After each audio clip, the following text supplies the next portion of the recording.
Cove in Farmville, and Belmar and Ayden. These are just a few of the developments featuring BMS Builders Homes. They can build the home of your dreams. Just ask Dr. Dennis Ross in Greenville or East Carolina football coach Mike Houston. They built their homes, and they can build yours as well. BMS Builders. Give them a call at 916-1578 for BMS Builders.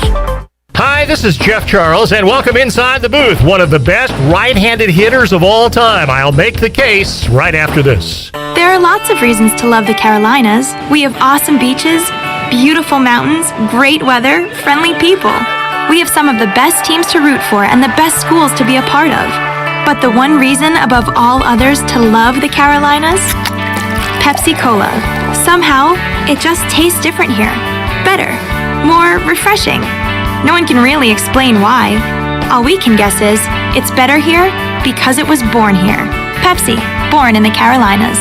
Last month, Miguel Cabrera of the Detroit Tigers hit home run number 500. Only 28 players in the history of the game have reached that milestone. McGee broke in with the Marlins at age 20 in 2003. After 5 years in South Florida, it was on to Detroit, where he is the face of the franchise. The numbers tell the story. Entering September, he has a career .311 batting average, 2,960 hits. He could get to 3,000 this year. If not, he'll reach that milestone early next year. Add in 1,787 RBIs and 592 doubles, plus 12 seasons of 100 runs batted in. Now in the twilight of his career at age 38, he still has 4 more years on his contract at $30 million per season. There's no question he's a first ballot Hall of Famer. And there's no question he's one of the best right-handed hitters of all time. Come on back again next time, and we'll visit inside the booth.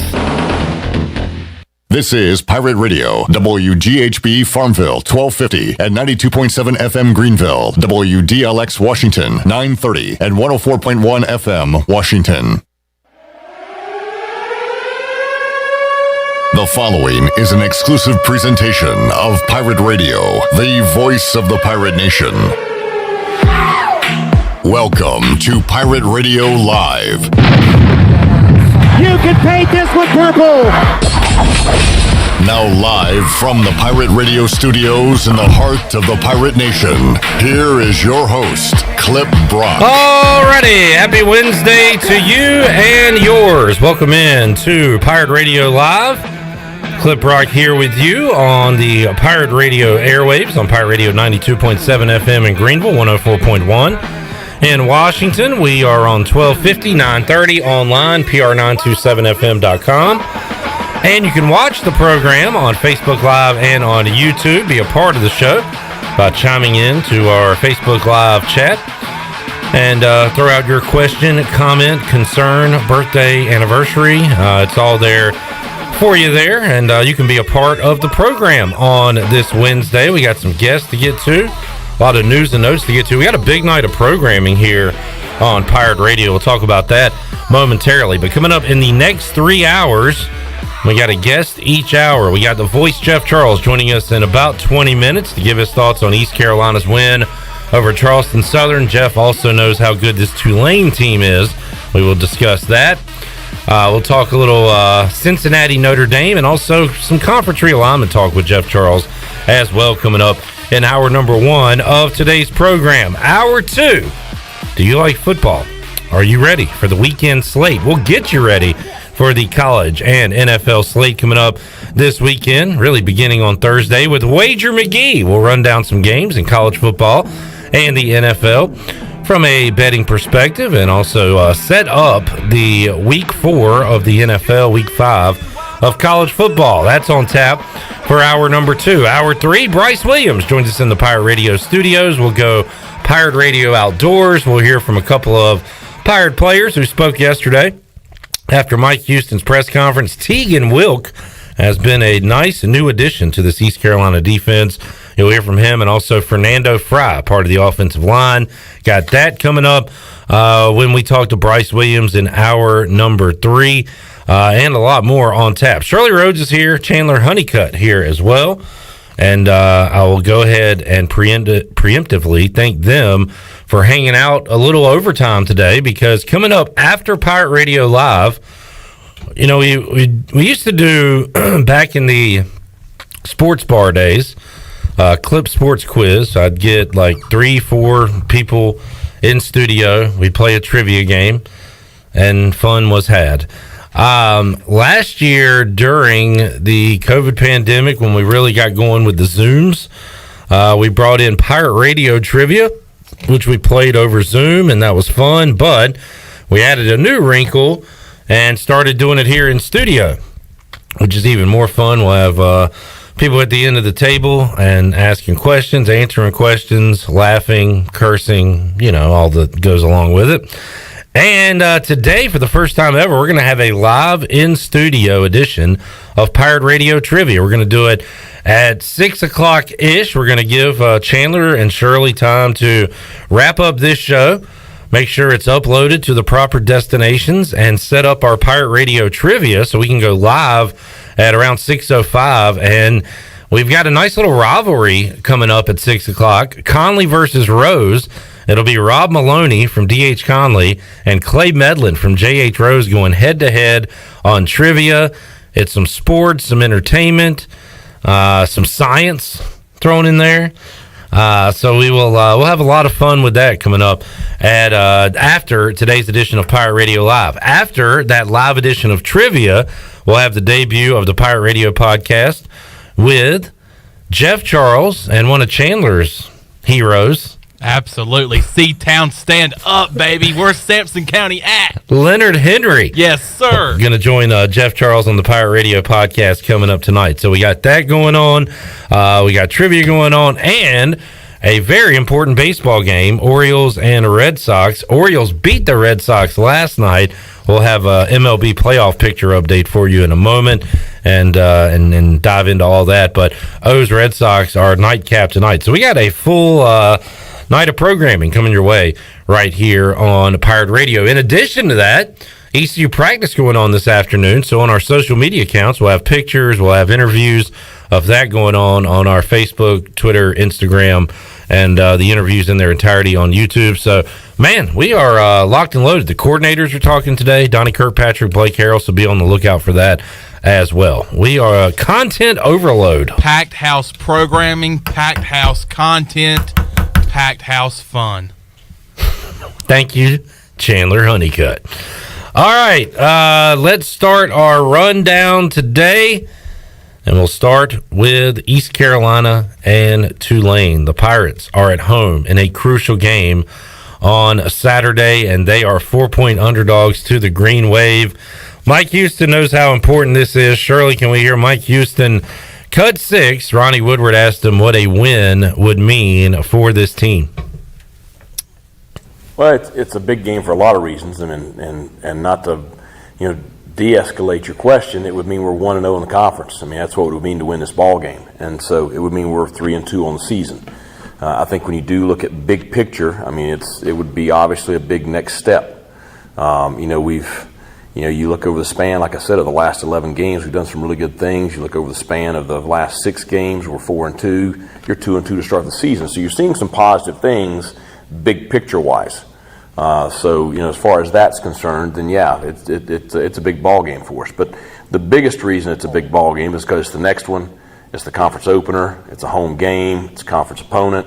It's a good conference opponent. It would be a quality win. But now we got our hands full. We're going to play our tails off Saturday to have a shot. Mike Houston there went with the coach speak. It's important because it's the next one. It would make us 1-0 in conference, 3-2 overall. Did throw in a little tidbit of just how important this one is, but you can't make each week the end of the world, because if you lose it, well, then what happens? Season's over? No, it's not over. You got a lot of games left, so he can't come out and say how big this game is, but trust that he knows and this team knows how crucial this Tulane game is. He also talked about his respect for Willie Fritz and how they play. Shirley, this is cut 2. Well, I think you see, Coach Fritz's fingerprints everywhere on the program. Whether it's offense, defense, or special teams, I think you see a very physical football team. That's the biggest thing that stands out. When you watch their offensive line, the way they play, Coach and I have a very similar philosophy on how the game should be played, and I think it's just very obvious, watching them. just seeing his philosophy there. So I think the physicality is the big thing that stands out. Certainly they have talented players. Quarterback's a great player, but that's the first thing that pops. There is Mike Houston with the throat clearance at the end of that. Not as good as Bill Belichick earlier in the week.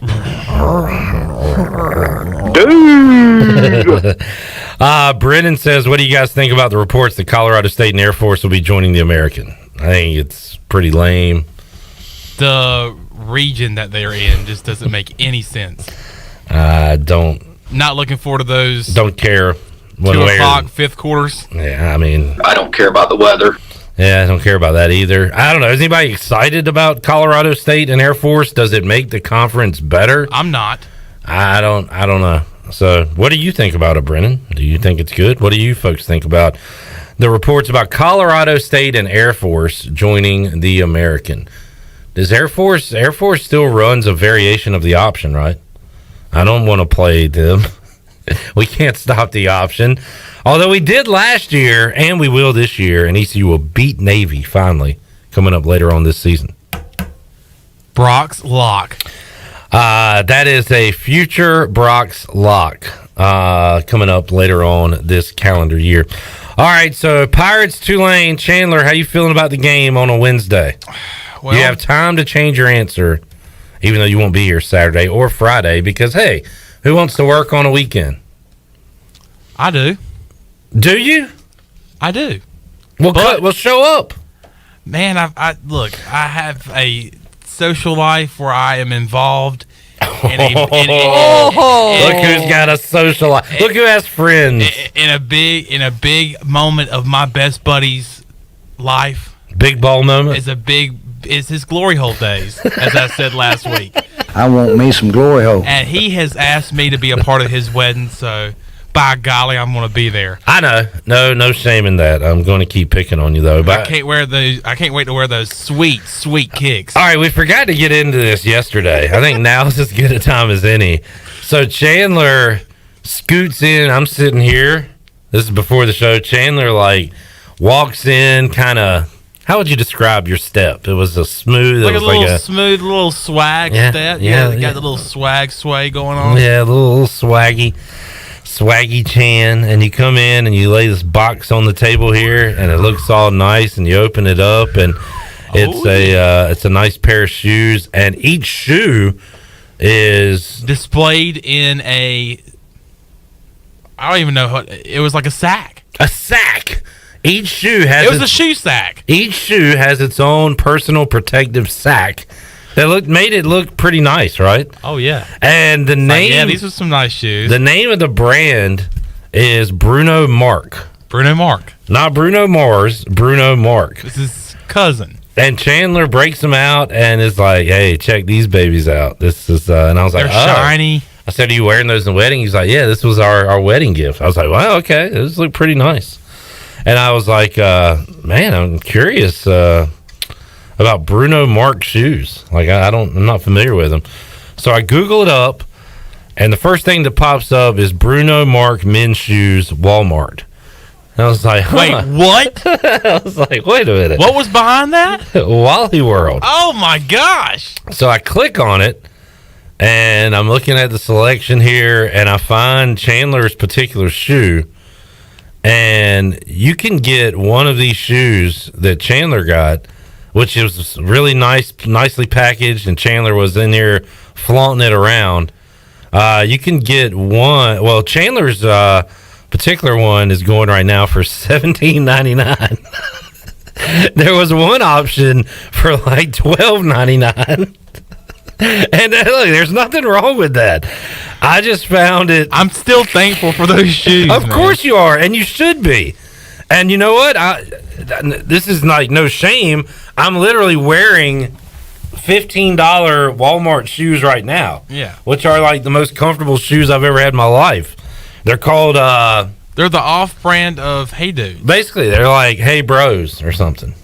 I think they're called like Hey Cuz Georges or something, but they're like literally they were $14.99. Hey dude, I figured they'd fall apart, but I wear them every day and I love them and can't get enough of them. But it It took a little bit of the wind out of Chandler's sails. A little bit. They're nice looking shoes. They're very nice, and there's nothing wrong with them at all. But I remember like coming back in here and sitting down, and you are just hysterically laughing. Like you were almost about to your face was turning red, a little bit of purple.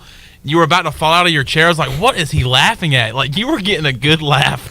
I had a good hearty laugh. And then you just showed me your computer screen, and it was Walmart's website with my shoes on them for $15.99. I was like, Jesus, good gracious.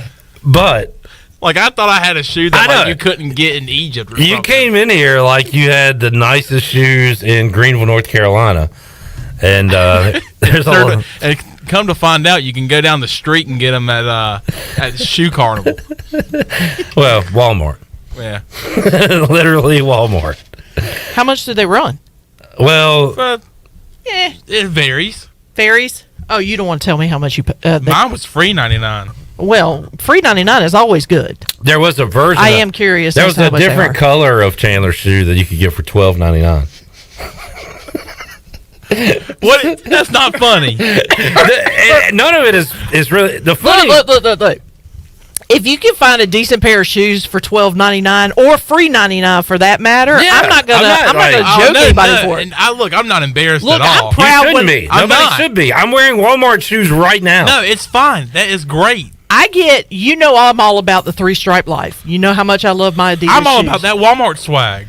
Let me tell you something. I will hunt for a decently priced clearance. I never pay full price for my Adidas. Never. I always look for the discounted or the clearance price Adidas, and I found a pair I paid $16 for. Still have them. I was proud. That's a great buy. I took them home. I was like, guess what I got? I got a pair of Adidas for $16. You know how much a regular pair of Adidas is going to run you? About $80. Well, the funny part, the comical part about it all was just how you strolled in here and put the box on the table and they pulled them out and were like, and then I was like, oh man, those are nice looking shoes. How much they run you? Free $99. Turns out about $10. And a little $10 and some change that could be yours. I was able to reach in my pocket and pay for them. See, if you hadn't have said anything about it though, you could probably, maybe down the road, if you didn't need them anymore, you could turn around and sell them for way more than you pay for them. Oh yeah. If you would have worn those in game worn, wedding worn Chandler Honeycutt shoes and then put them up on eBay, you could have got $50, $60, $80 50, 60 cent. All right, so there's that. That was not part of our rundown. That was just a funny moment that happened yesterday. It was funny. NFL news, and I'm trying to remember, wasn't it probably wasn't the first iteration of You Mad Bro, but it really became famous when Richard Sherman and the Seahawks beat the Patriots, and he went up to Tom Brady after the game. And I can't, did he actually say "You Mad Bro"? Or did just the meme kind of explode online? I can't remember. Of Sherman yelling in his face after the game because the Seahawks had won. I saw that picture today. Yeah, the classic "You Mad Bro." Well, now they are teammates. Richard Sherman signing with the Tampa Bay Buccaneers, and again, I don't remember it being like this in the NFL. This is so NBA. This is so ring chasing old guys joining up with Brady. Like Antonio Brown kind of rekindling his NFL life. And is it, Sherman's trying to do the same. Yeah. Dominican Sue. Josh. JPP. Now, I was going to get to that next. Okay, you were going to get to that next. But you've got all these old guys joining the Bucs. Sunday Night Football, Josh Norman is playing with the Niners, and guess what? He did a classic Josh Norman peanut punch, but the ball went out of bounds. But Josh Norman's still making plays in 2021. And is it Josh Gordon? Oh, okay. That's Josh where Gordon. You were going. Yeah, that's where I was going. He's Gordon. Back again for the 12th time. And he's been reinstated, and he's signing, I believe, with the Chiefs. He is. Or did sign. Because for a second there, I was like, wait a minute, didn't he sign with the Bucs? But no, he signed with the Chiefs. Would you rather have Cornell Powell or Josh Gordon? I'll take Cornell Powell. Yeah, because Josh Gordon's too much of an inconsistency. For you State fans out there, Washington signed Kelvin Harmon to their practice squad today. How many times has Josh Gordon been in and out of the league in the past few years? At least like 3 legitimately. Yeah. But even more than that. So he is still trying to give it a go. Josh Gordon had incredible numbers. And before I look it up, I'm going to say 2013. I'll find it. Let's take a look at his While you're looking seasons. for that, Redbeard tweeted that Chandler strutted into work like I did in 1989 when I was the only kid in town who had Reebok pumps in the first grade. Exactly. That's what made it funny. He was like super jacked about, and he should be. They're good looking shoes. I'm proud to wear them. Guess how many receiving yards Josh Gordon had in 2013? I'm gonna say like 1,400. 1,646. Wow. On 87 catches, averaged 18.9 a catch, 9 touchdowns, and since then has never been close to 1,000 just because he hasn't been able to play. So he's just been kind of in and out of the league. He didn't play in 15 or 16. He played, I guess, in a few games in 18, a few in 19, didn't play in 20. He's going to try to come back in 2021. We'll see. Good luck. Good luck to Josh Gordon. All right, finally, again, now I'm starting to hear chatter a little bit about Igo's Mariners, but really nobody still cares about them. They win again last night. Yeah, one of the players held up a sign that said "Keep doubting." It's not even doubting. It's like keep not acknowledging. Yeah. The Mariners are now a half game back of the free-falling Red Sox. Yeah, I know. Who lost to the poor Orioles last night, the Orioles. And the Red Sox get another crack at them tonight. They're huge favorites, must-win situation, as they're a half game up on the Mariners and a game up on the Blue Jays. Of course, the Blue Jays are playing the Yankees right now. One more Yankees win would pretty much, I don't know how the numbers work out, but they'd be in really good shape to make the postseason. But right now, Yankees have a 2-game lead over Boston. Yankees looking good for that first wild card spot. The race is really Boston, Seattle, Toronto. So Boston has a couple more games with Baltimore, and then they play, I think, the Nationals. So, they should be able to win enough games to get this wild card. Seattle has just been pounding Oakland, and they'll continue to play that series tonight. So, Seattle, with a Red Sox loss and a Mariners win, could go a half game up on Boston and actually be, if the playoffs started today, in the playoffs. Blue Jays need to beat the Yankees tonight. Great pitching matchup between Cole and Berrios there at the Rogers Center. The Braves beat the Phillies last night, so their magic numbers down to 3. They are in really good shape to make the postseason and take on the Brewers in round 1. The Cardinals have won 17 games in a row. 17 straight wins. And clinched a postseason berth. So before this started, they were 71-69. 2 games over 500. Now they're 88-69. And clinched their wild card. The Reds were eliminated last night. So, and I guess the Phillies too, from a wild card. So that is a look at your MLB postseason standings going into this Wednesday night. By the way, if you're looking ahead, wild card for the AL is next Tuesday. Wild card for the National League is next Wednesday. The AL Divisional Series begin next Thursday. And the NL Series, Divisional Series, will begin next Friday. Also, we are less than 2 weeks away from Hurricanes hockey. We are less than 3 weeks away from Hornets basketball. I saw your tweet. I'm excited. I just looked it up last night. The Hurricanes play 2 Tuesdays from today as they open up their season, I believe, on Tuesday the 12th. And then the Hornets will open up their season on Monday the 18th. So we are getting close, Chandler, to some Hornets basketball. A revamped Hornets roster as well. They're going to stink. What makes you think that? I don't know. They always stink. That is true.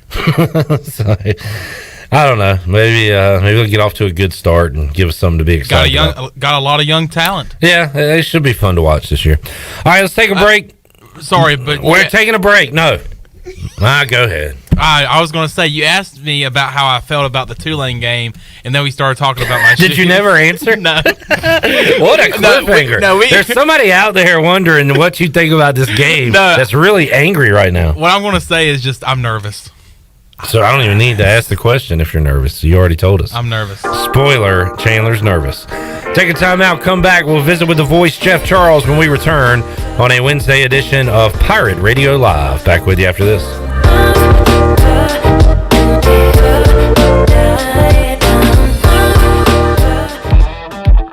Pirate fans, get ready for a winning season and team up with Quality Equipment, your local John Deere dealer and proud sponsor of the ECU Pirates. When you do business with us, you'll get things done right. We're proud to offer a large selection of new and used John Deere equipment, a fully stocked parts department, and a highly trained staff who is here to support you throughout the life of your equipment. So get quality done right before every ECU game day and visit QualityEquip.com. At US Cellular, we can help everyone stay connected for less.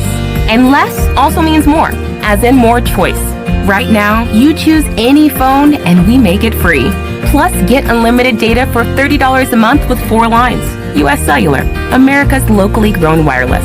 Terms apply. See uscellular.com for details. This is Brandon Tate, owner and operator of Atlantic Wireless, an authorized agent for US Cellular since 1997. Visit atlanticwireless.com to find the store near you. We go beyond the call. My whole business just went up in flames, but my agent was there before the fire was out. We started a plan. I've got 25 employees who could be out of a job if we didn't get this place running again.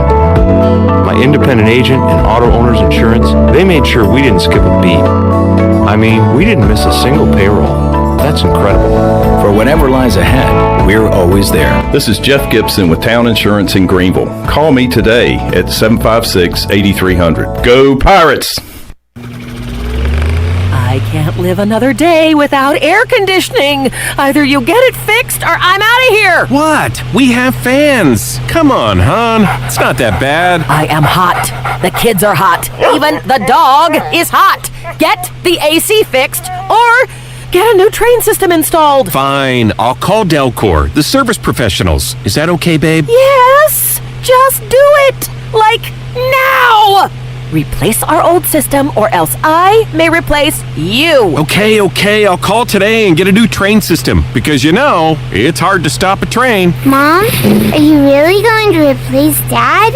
No, he just needs to know who's boss around here. You're the boss, Mom. Right now, get $50 off your AC repair by mentioning the code #BeCool. Or go to DelcorINC.com for special train financing offers. Delcor, the service professionals and marriage savers. Pirate Nation, the newest sports bar is Quarters Bar and Grill, offering gourmet burgers, hot dogs, and wings with unique flavors Greenville has never seen. Pirates like to drink too. Quarters Bar and Grill offers a selection of 10 beers on tap and over 50 different craft beers. Come check us out at Quarters Bar and Grill, open Wednesday to Sunday, 11 to 11, located at the shopping center next to Krispy Kreme. Check us out on Facebook and Instagram and be on the lookout for Quarters Cash hidden around downtown Greenville. Quarters Bar and Grill, the plunder never tasted so good. Ahoy, mateys! It's Captain Jack Spare of R&R Tire Express. We're here to serve our pirate community by offering easy payments for easy ownership. For you landlubbers, R&R will install a new set of tires for just $20. $50 installs new custom wheels and tires. To learn more about R&R, stop by 3920 US 264 or rnrtires.com. Watch our prices fall at Bostic Sugg Furniture. All the gotta get it now looks and styles are in. We have what you need to add warmth and beauty to any room. Sofas, sectionals, and motion furniture from the best brands. Lazy Boy, Bassett and Rowe, all in stock with huge in-stock savings. And the more you buy, the more you save. Up to $720 back, plus great savings on Serta and Restonic mattresses. So watch our prices fall at Bostic Sugg Furniture. This is ECU Assistant Football Coach Roy Tesh, and you're listening to Pirate Radio, the voice of the Pirate Nation.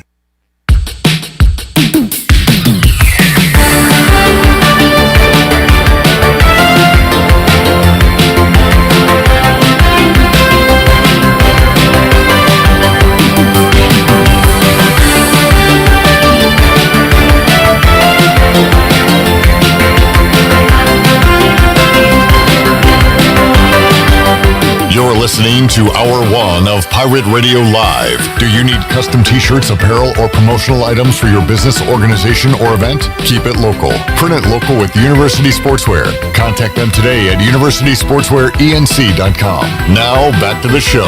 Welcome back. The best place in Greenville to unwind after work and have fun is AJ McMurphy's. AJ's has daily food and drink specials and an awesome patio, perfect for some outdoor dining. There's something for everyone every weeknight, including sports trivia with our very own Clip Brock. AJ's has live music every Friday and Saturday with no cover and brunch every Sunday. Make today an AJ's day. And Clip, as we head back in to the show. Lord have mercy, I can't, you guys. Anyway, as we head back into the show, a little entertainment news for you because you're a big Mandalorian fan. Well, you watched the show.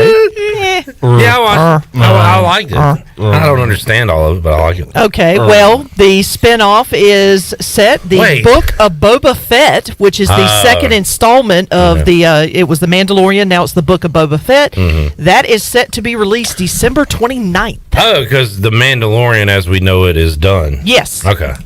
So they're like spinning off a spinoff of a spinoff. Yes. Oh. That's cool. The Mandalorian was very good, and now you're moving into probably more your Star Wars lore in the Book of Boba Fett. What's funny is, I guess at this point, I have seen the Star Wars movies, and they all seem the same to me. I got to be honest with you. I'm not a huge fan, but I have seen them now. But I really enjoyed The Mandalorian, like more than the movies themselves, actually. So, I don't know. When you have a series like that, you can dig a little bit more deeper into the characters than, say, a 2.5 hour movie. So there's a lot of good stuff coming out here. Sopranos movie comes out Friday. I thought it was last Friday, and which is why I asked Jeff Nadeau when he was going to watch it, and I was a week early on that. My bad. That's coming out. Succession and Curb Your Enthusiasm are coming back very soon. I'm excited about that. So, like a lot of... when is Cobra Kai coming back? Cobra Kai is like the New Year's Eve, I want to say. Okay, yeah, because Stranger Ozark Things... is coming back. Tiger King's coming back, if you're into that. Yeah, Stranger Things Season 4 is not coming out till the middle of next year, I think. Excuse me. So, which sucks because I've been waiting for a long time for Season 4. I need to really do it better. I need to keep up with the list of shows I need to watch once football season's over. Because right now, all I got is Tuesday night, really. Wednesday night, I host trivia at AJ's. Tuesday night is the only night I'm not watching football. So that is my watch TV night. And last night, I ended up... I watched the end of Squid Game, which is taking the Netflix world by storm, which is a Korean show, which is crazy. What is it called again? Squid Game. Squid Game. You hadn't heard it? It's like trending and all this stuff. But well, I haven't been on Netflix in a while. It's a pretty violent, gruesome show, but it's pretty good. It's like it's like Hunger Games-esque, kind of. Oh, ish. Okay. All right. So, probably a more violent version of... Very violent. Very, very violent. Okay. So Redbeard says Mando will return more than likely in the spring. Now, wait, so Mandalorian is coming back? I don't know. I didn't see that. Nah, we'll talk more about this later. Yeah. We'll figure it out. Thank you, Redbeard. Jeff Charles joins us on the Fixed NC Live line. And let's talk some Pirate football with The Voice. He joins us here on a Wednesday edition of Pirate Radio Live. Jeff, how you doing today? Cliff, I'm doing great. Getting ready for the opening game of the conference season. Doesn't seem possible, does it? This is the 8th year the Pirates have been in the American Athletic Conference and ready to go for another conference season this weekend. Trying to have a winning record in the month of October, Jeff, for the first time since 2015. Trying to win 3 games in a row for the first time since 2014. So, look, we've all lived it. We all know it. But when you put it to numbers like that, Jeff, it is kind of hard to believe how long we've been struggling as a football team, a football program. And that's just one of the many reasons it makes this weekend's game against Tulane so important. It really is an important game. Of course, they are each and every week, as we all know, Cliff, for various reasons. But here are some more numbers for you. Since East Carolina has been in the American Athletic Conference. This, as I mentioned, going into year 8. So there's a 7-year body of work. The Pirates in football are 16-40 in the American Athletic Conference. So not only have the Pirates not been able to win, they really haven't even been competitive. So it's time for all that to change, and they've got an opportunity to get off on the right foot against a Tulane team that Tulane has had East Carolina's number. They've won 3 in a row. They've won 4 of the last 5. And longtime Pirate fans will remember, you go back in the series, when East Carolina really owned this series, there was a stretch where the Pirates had won 9 out of 10 games against Tulane.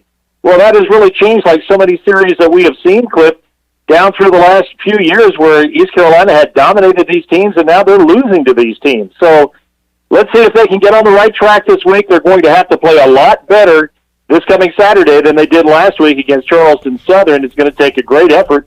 And Mike Houston said as such yesterday at the press conference. He said, guys, we're going to have a great effort and really bring our A game if we're going to win this game coming up on Saturday. Jeff, more on Tulane in just a moment. I do want to look back with you. First time I've had a chance to talk to you since East Carolina's win over Charleston Southern. And, man, we felt great coming off that win against Marshall on the road as underdogs. Great comeback. And, man, the Pirate Nation was fired up. ECU wins on Saturday, and Jeff, the fans weren't as fired up, and understandably so. That was not a pretty win to the eyes for East Carolina. How did you feel calling that game, Jeff? And you painted it purple, but I don't know if those you were brushing with the same ferocity on those strokes as you were maybe when you were in Huntington a week prior. Well, yeah, Cliff, I mean, a win is a win is a win, and you hear coaches talk about that all the time. And it is hard to win games every Saturday. Now, most Pirate fans were expecting a 30-point blowout, and it did not happen. And credit Charleston Southern, especially that first half. My goodness, that first quarter when they were moving the ball at will, and it seemed like we all blinked and it was 14-0 Charleston Southern. And there was some real concern at that point with their offense, which was really fun to watch. And I mentioned on the air during the first half, this looks like UCF's offense, and we know how quickly they go and how they play that up-tempo style. Well, that's what Charleston Southern was doing, and then the Pirates got a little bit of a better handle on it. But, boy, that first quarter, they were just blowing up and down the field, and it was 14-0 right out of the gate. So then things settled down, and you know what was so ironic about the game, Cliff, like the previous week in Huntington, a missed field goal really seemed to jack up the Pirates, and that was the case. This past Saturday, 14-0, and Charleston Southern misses a field goal, and it jacks up the Pirates sideline, and they come out and they start playing better. Well, we saw that in Huntington the week before when the missed field goal by Marshall really seemed to get the guys motivated, and they made that great comeback. So, yeah, it was not the prettiest win, but it is a win, and I think we have to keep it in perspective, Cliff.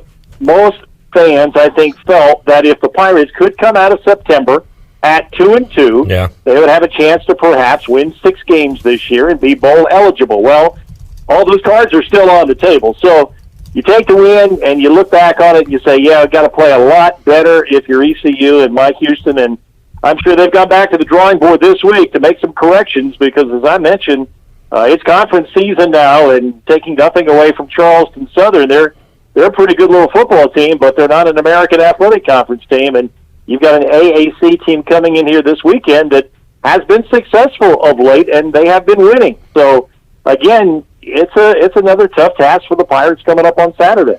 Jeff Charles joining us. He'll be on the call for a big conference opener for East Carolina, a pivotal game here in 2021 as East Carolina takes on Tulane. We'll be with you 11:30 on the Bud Light pregame tailgate. We'll be visiting with The Voice on that show as well, and you can hear from Jeff on Friday at noon on the UBE Pirate Preview.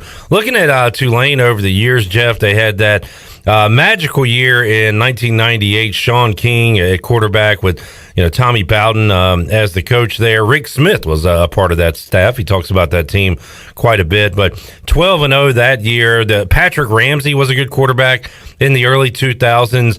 They had, of course, Matt Forte there, and even those teams weren't that good. Tulane, if you look at them over the years, has had a good year every now and then, but has lacked consistency winning, and that's exactly what Willie Fritz has brought to this Tulane program, Jeff, with 7 wins in 18, 7 in 19, and they go to a bowl in 2020. So 3 straight bowl appearances there.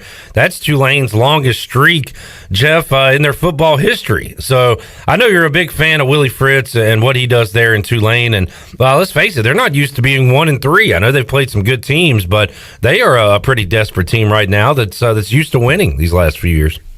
Well, they really are, Cliff, and that's what has to concern you about coming into this game on Saturday. They're like a wounded dog. I mean, they don't want to go 1-4 because I was looking at their schedule, and they've got 3 games coming up after ECU that are going to be, probably underdogs in. So they're looking at this game. They've got this one circled with the Pirates as a must-win.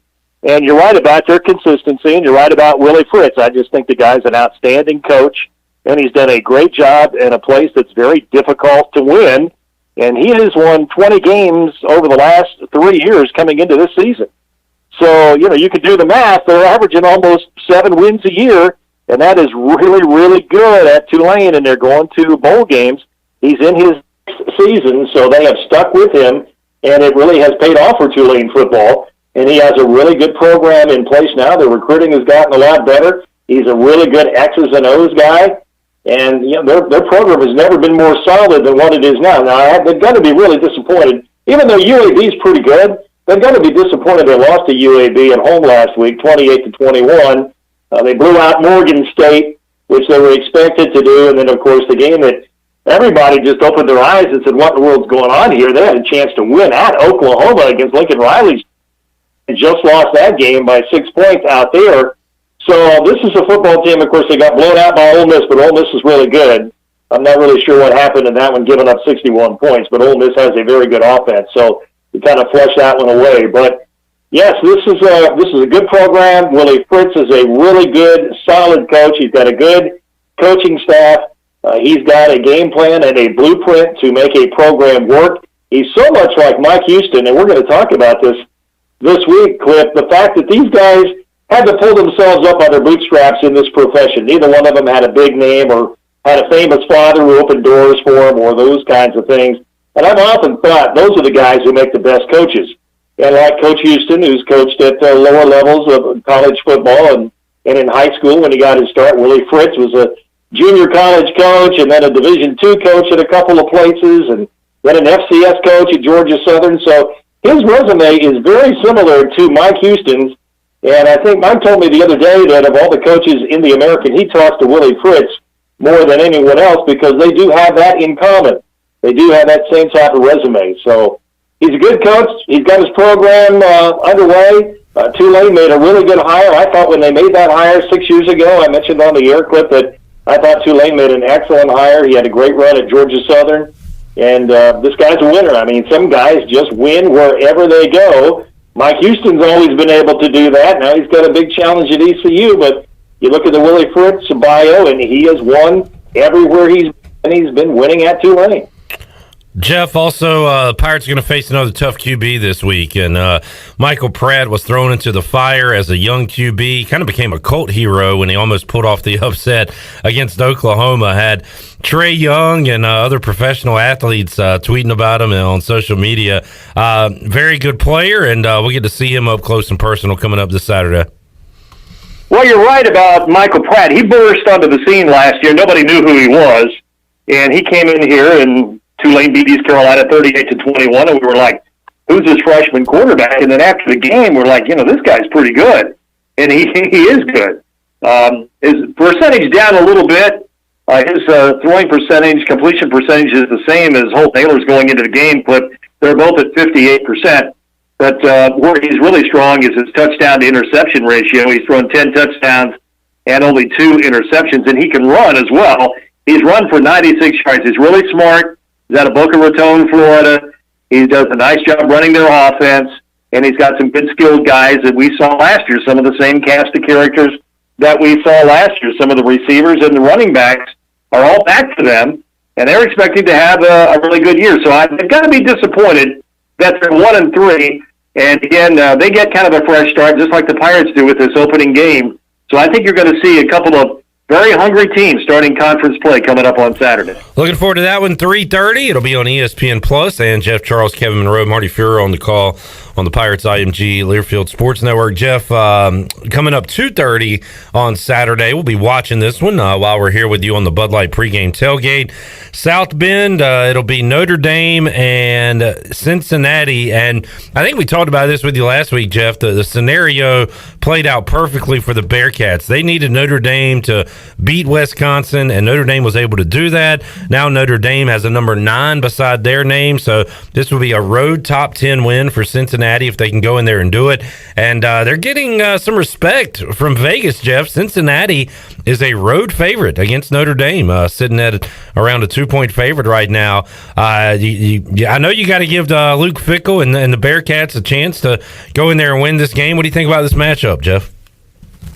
Well, I think you got to give them a chance, just like you said, Clip. And they're number 7 in America against the number 9 team, and the Bearcats are ranked ahead of Notre Dame. I know it really bugs a lot of Ohio State fans that Cincinnati's ranked ahead of Ohio State. When does that ever happen? But that's what we're looking at this year. But, yeah, you've got to give them a puncher's chance or maybe more than that. I mean, this is a really good team.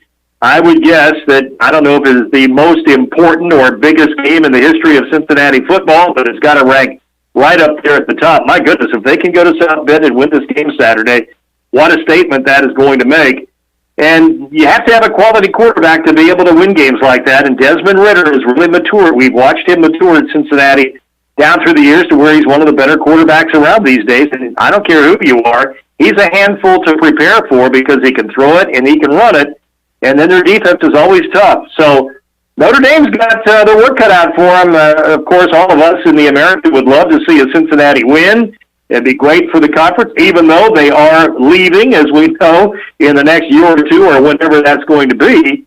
But still, what a big win it would be for the AAC if Cincinnati can pull that one off. Yeah, Jeff, and I don't talk much on the show about conference realignment. I'll bring it up if someone asks a question or wants to dive into it, but I don't know how much you've been following it, Jeff. I know you're not too thrilled to see that Colorado State and Air Force could be joining forces with the AAC, and nothing against those schools, but for you, it's about the travel and, why are we playing a game out there? So I don't know. I won't even let you get into that on a Wednesday, Jeff.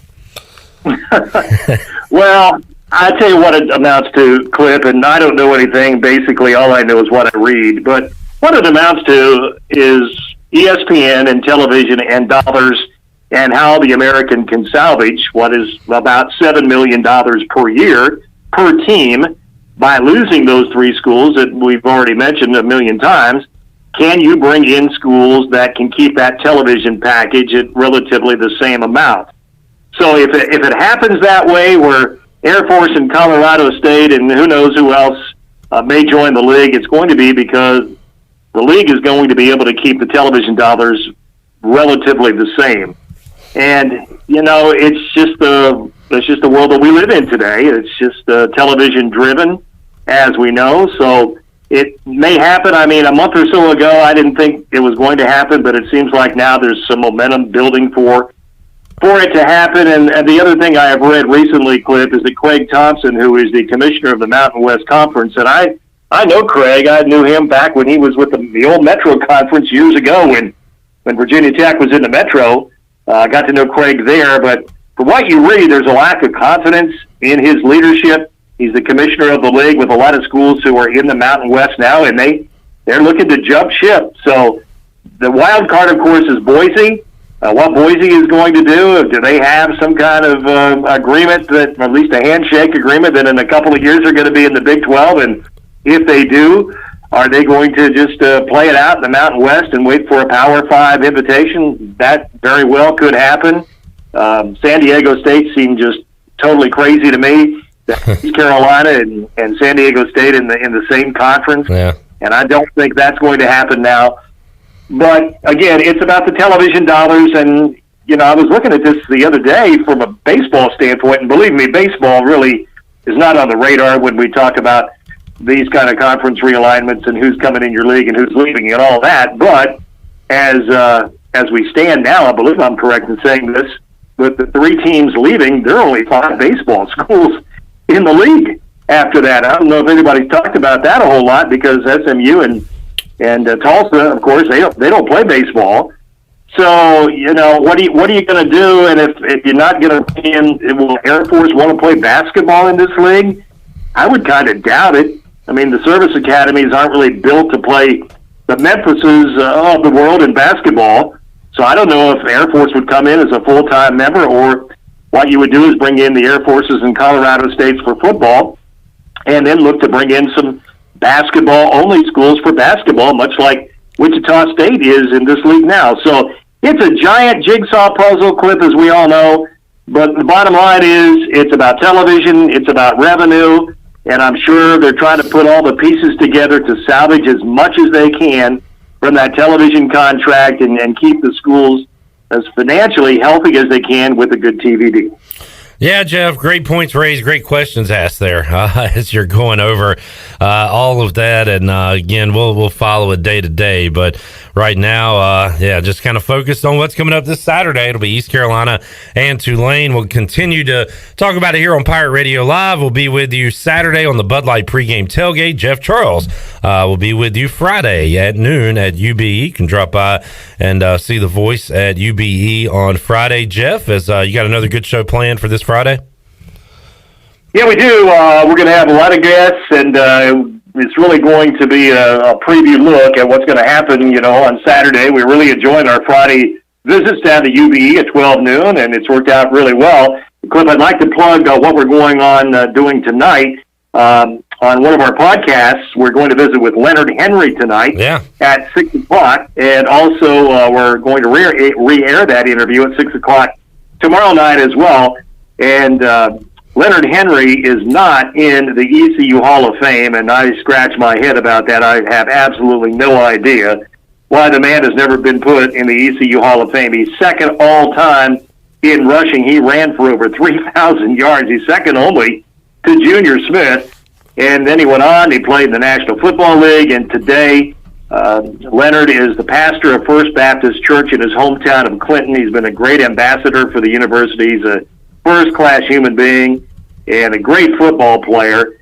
And again, we're going to visit with him coming up tonight, 6 o'clock. I think longtime Pirate fans will really enjoy hearing from Leonard Henry. We taped the interview this morning, Cliff, and he did a wonderful job with it.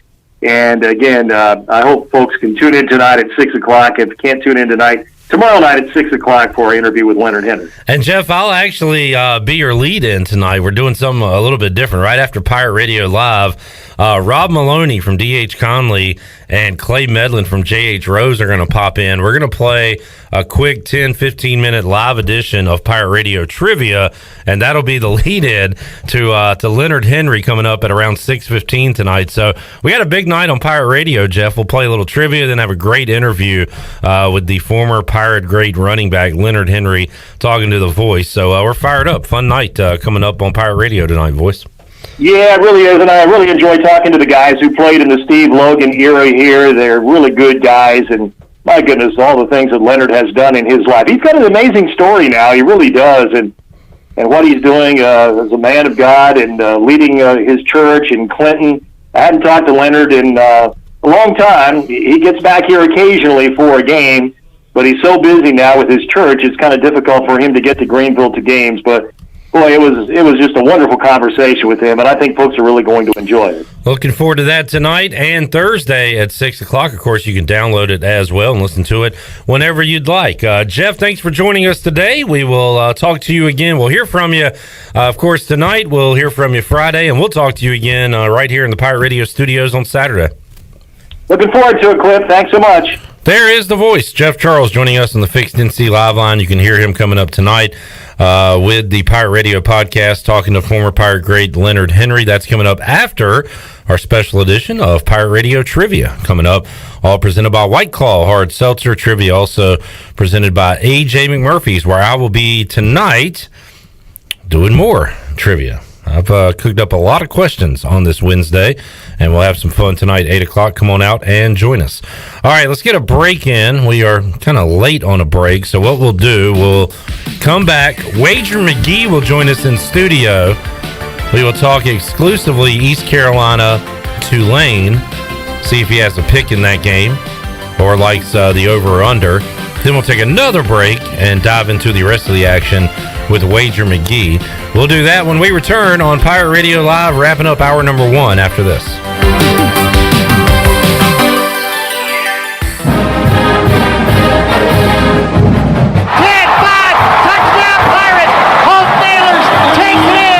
It's the American Athletic Conference opener for the Pirates as Tulane comes a-calling for homecoming. Tickets start as low as $35. It's the Pirates and the Green Wave in a 3:30 kickoff. It's time to get rowdy and dowdy. East Carolina and Tulane to kick off the American Athletic Conference schedule. You can paint this one purple.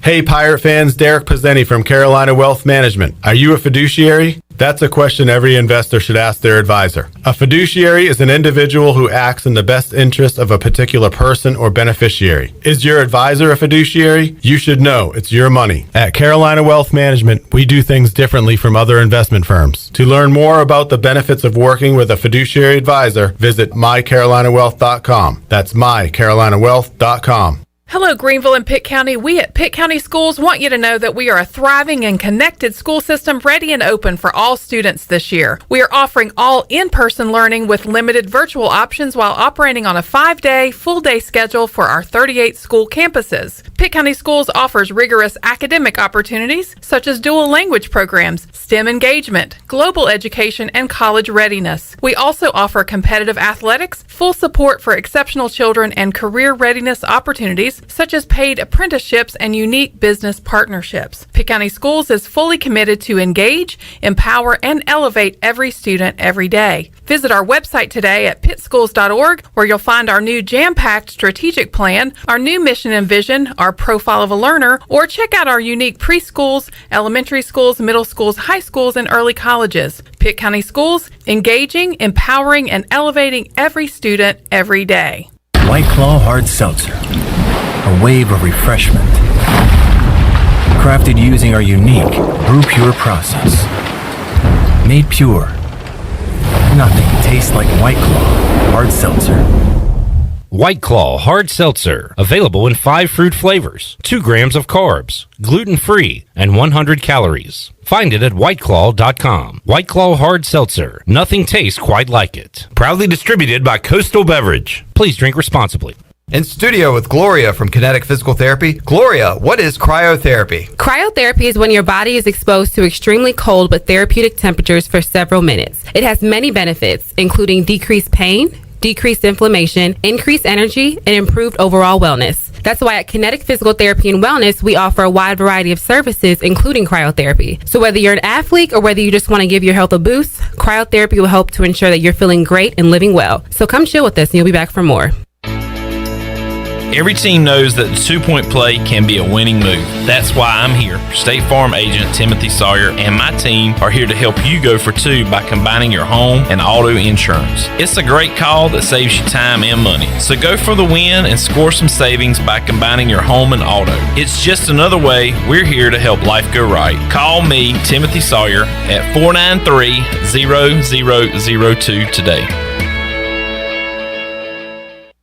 The Rick House is Eastern North Carolina's premier American-style restaurant and bourbon bar. Join us at the Rick House for mouth-watering steaks and made-from-scratch pastas. Check out the 16-ounce cowboy steak and our seafood delight pasta. The Rick House is open for lunch daily from 11 to 2, Monday through Friday. Take a break from your workday with lunch at the Rick House. Join us for our legendary brunch on Sundays from 10 to 2. The Rick House, American Provisions and Spirits, 710 Red Banks Road beside the bowling alley in Greenville.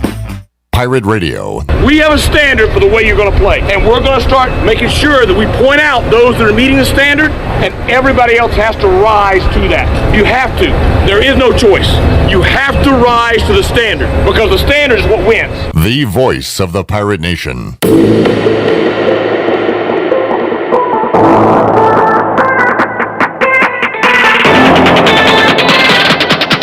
You're listening to Hour 1 of Pirate Radio Live. Do you need custom t-shirts, apparel, or promotional items for your business, organization, or event? Keep it local. Print it local with University Sportswear. Contact them today at universitysportswearenc.com. Now, back to the show. Welcome back. If you've got damage from wood rot, smoke or fire or water, get it fixed. If you've got damage, use a contractor. that works for you and not your insurance company. Visit fixednc.com today or give them a call at 999-0001. That's 3 9s, 3 zeros, and a 1. Fixed NC, restore, renew, maintain. Now let's head back in to PRL. Here's Clip Brock. Back with you on Pirate Radio Live here on a Wednesday, wrapping up hour number 1, hour 2. It's all Wager McGee, and here to wrap up hour number 1. It's Wager McGee on a Wednesday as we're going to dive in to all of the college football and NFL action. Wager, welcome back. We missed you last week. Glad to see you return. Yeah, thank you. Thanks for having me back again. What were you doing last week? What was last week?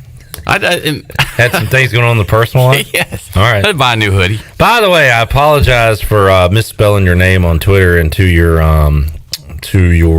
relatives and family. I left out the H in the McGee. Mrs. McGee is going to be very upset about that. Wait, is it her name? Did you take her name? Yeah, sort of. Okay, all right. Whatever. So let's get into ECU Tulane. We'll talk about this one. We'll take a timeout because we're behind on a break, and then we'll dive into the rest of it. East Carolina, a 4-point dog to Tulane. The total is somewhere in the 60s. So do you have any interest in playing this one way or the other? I did. I immediately looked, knowing that both defenses struggled a little bit, and saw that, East Carolina's 127th ranked defense, Tulane's 113th. So that makes me lean a little bit towards the over right there because both offenses are scoring and both defenses struggle a little bit. Have you seen ECU's offense? What? I mean, I saw a little bit of the Marshall game and saw the fourth quarter. In the second half. Hey, they've had 2 good quarters of offense. All the points count the same, but they won 2 games in a row, right? Yeah. Oh, yeah. They have, and not all wins are created equal. I mean, I know, but a wins at the end of it, ECU beginning of the season, your Pirate Radio here, probably their realistic goal was to get to a bowl, right? 6 wins and bowl. Yeah, and be 2-2 in September. Yes. Yeah. So and they're there. This is the 3rd win, and who they have next? Navy or South Florida? Somebody that's struggling? No, Central Florida. Oh, Central Florida. But they play some other teams later on down the road. Hey, I like knowing more about a game than you because I'm not going to be able to do that the rest of the segment. My point is, I should open this up. They scored 7 on a pick 6 last week in the second half. That was their only points. ECU's offense has been super clunky, which is why I'd be scared to go over here. I think the play, unfortunately, is Tulane -4. I don't know. I'm on Pirate Radio. I'll back ECU, which I rarely do. Really? I don't think. I mean, 113th ranked defense doesn't travel very well on the road, as we've seen a couple of times with Tulane. So yeah, but they gave up 60 of those to Ole Miss and a lot to Oklahoma. I know, but I mean, this is a team. We're not college basketball here. Tulane's getting a lot of credit. Who was it last week? I think we were talking about it the same way. Getting a lot of credit for a loss. Right? I mean, the best thing that people will say, oh, yeah, Tulane, man, they're great. They were great in that loss to Oklahoma. How bad? I know. What does Oklahoma look like now the last 2 or 3 weeks? They struggle against Nebraska, they struggle against West Virginia, and they struggle against Tulane. We'll talk about that later. I think you fade them this week against Kansas State, who they never can beat. Yeah, Ole Miss, we're going to find out how good they are, but and Tulane scored 69 against Morgan State. So, all right. I mean, there's going to be points. I know. I mean, Tulane's. We talked about 11-5 against the spread in the last 16 run, and ECU under Houston is only 2-3 the last 5 against the spread as a home dog. I don't see how you can make either one of these teams a huge favorite. I would lean to the points, even though Tulane has won the last 3 matchups. ECU's thrown for 351 and 360 the last 2 times. Tulane threw for 277. So what they were going to want to do, neither team's been able to stop. Again, which leads me back to it's going to be an over fun game. I guess you weren't with us last week because you went to that Georgia State Auburn game, right? No, we got robbed. I mean, our head coach said it. Nah, that's a bad spot for Georgia State this week. Now App State coming to town. So it's weird that I'm the ECU grad on Pirate Radio telling you not to take ECU, and you're saying take the points, take ECU. That was a complete role reversal. I'm here for the fans. I usually don't. We usually pick against them. Those flashback to 2 or 3 years ago when I was like, ECU's. I see 1-11.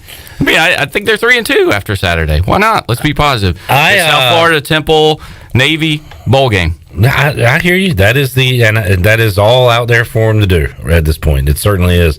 I have been bad picking against the spread for East Carolina this year. I had them covering week 1 with App State winning, so I kind of split there. I had week 2 ECU winning outright. Ugh. And what do you mean? Ugh. Did you watch that game? Did you see how bad South Carolina was? I don't. I mean, okay. Anyway, yeah. Anyway, week 3, I had Marshall covering. No, that didn't happen. ECU won outright. Last week, my final score prediction was 38-24. I'm sorry, 38-14.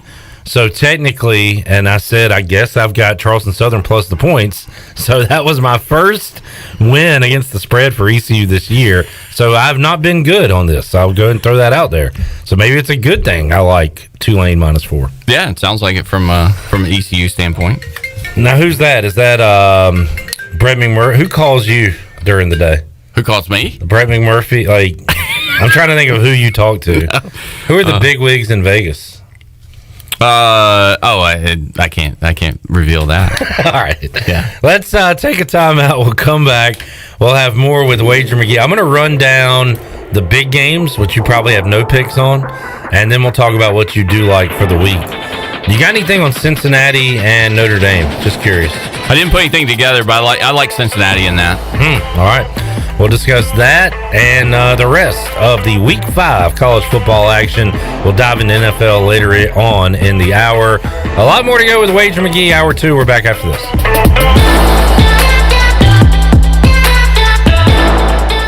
Do you suffer from allergies, asthma, or any other sinus problems? Perhaps professional cleaning of your air ducts could help. Family owned and operated in Winterville for over 22 years, Carolina Quality Air was the first certified duct cleaning company in Eastern North Carolina. From residential to commercial, they can handle any size job, big or small, including our studios here at Pirate Radio. Carolina Quality Air uses a sanitizer that kills mold in your ductwork and over 100 viruses, including the coronavirus. Visit them online at carolinaqualityair.com. The Buccaneer Music Hall is your beacon of music in the land of Pirates and ENC. Open 7 days a week from noon until 2 a.m., the Buck features live music every night of the week. Tuesday is karaoke with DJ Captain Morgan. Wednesday is acoustic night. Thursday is the DJ dance party. And Friday and Saturday nights, it's live bands. Check out the Buck's Facebook or Instagram page for more information. The Buccaneer Music Hall. We'll see you at the Buck. On Saturdays, your team needs you. Your sofa needs you. And you need a Jersey Mike's sub. Get it all with free Saturday delivery when you order through the Jersey Mike's app. Jersey Mike's, a sub above. This Saturday, while you watch the game at home, we're watching the grill at Jersey Mike's. Order through the Jersey Mike's app for free delivery on Saturdays, unless you're going to miss hearing this. Jersey Mike's, a sub above. Hey Pirate Nation, Lindsay Gray here with Carolina Caliber. In 1960, my granddaddy started his firearm business right here in Eastern NC. Still family owned and operated, we have the area's largest selection for outdoor shooting sports and accessories and are one of the nation's top firearm dealers. At Carolina Caliber, we have everything you need from hunting, home defense, and personal protection, including a wide variety for ladies and youth. We buy, sell, and trade. It's a time-honored tradition. Visit us at Carolina Caliber on Fire Tower Road in Winterville. Did you know time spent outdoors can help improve your children's health and bring balance to their life? The Outdoor Heritage Advisory Council invites you to join the Patch program. This program is for any child under the age of 16 and includes activities like fishing, hunting, and hiking. These are just one of the many ways you can earn the exclusive patches from the Outdoor Heritage Council. For more information on how to sign up and get your adventure started, visit outdoorheritage.nc.gov. Tired and sluggish? Down in the dumps? Or just have the blahs? Maybe you need to hydrate. Revive Health and Wellness on East 10th Street in Greenville offers IV hydration that can help you with lack of energy, improve your mood, assist with immunity, even fix a hangover. Locally owned and operated, the team at Revive Health and Wellness are experienced and licensed registered nurses that will assist you in preparing for your IV session. Call or text today with questions or to set an appointment with Revive Health and Wellness. 252-350-1805. That's 252-350-1805. At Jimmy John's, we don't make sandwiches. We make the sandwich of sandwiches. We use fresh veggies because we don't hate salads. We just feel bad for them. We make our sandwiches exactly how you want because you're the one who's eating it. And we bake bread all day, every day because stale bread isn't bread. It's croutons. Sandwich history is written by the victors. Good thing we have legible handwriting. Jimmy John's, the sandwich of sandwiches. Order pickup or delivery on the app. Hey, this is Troy D, proud ECU grad from the class of 94. And if you know me, you know I love the 90s here at ECU. It was some of our glory days, including bowl games, the Peach Bowl, and even a March Madness appearance. Relive those days with my friends from Tailgate Classics. Tailgate Classics is a cool retro store with all types of merchandise, including the 90s ECU vintage tees and hats. Check out Tailgate Classics in person, 304 Evans Street, or online at shoptailgateclassics.com. Tailgate Classics, bringing back the throwbacks. This is Pirate Radio, WGHB Farmville, W224EI Greenville, WDLX Washington, and W281CH Washington.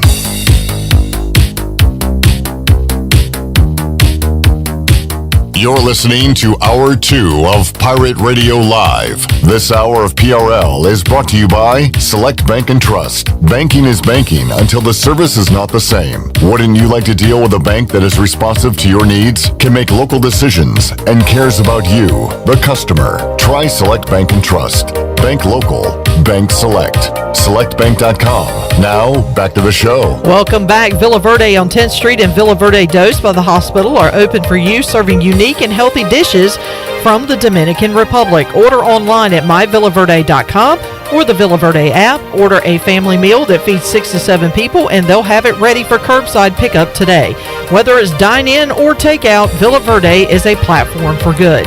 Now let's head back in to PRL. Here's Clip Brock. All right, busy Wednesday here in the Pirate Radio studios and outside the Pirate Radio studios. Coming up after our show ends at 6 p.m., we're going to do a live edition of Pirate Radio Trivia presented by White Claw, Hard Seltzer, and A.J. McMurphy's.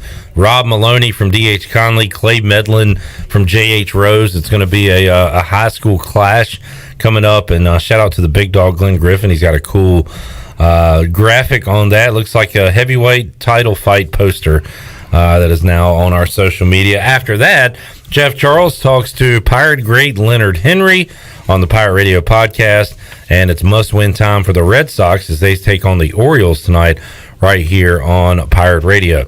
All right, let's continue on with Wager. McGee says he likes the ECU Tulane over in that game, and gun to his head, he would take the Pirates in the game plus the points against Tulane.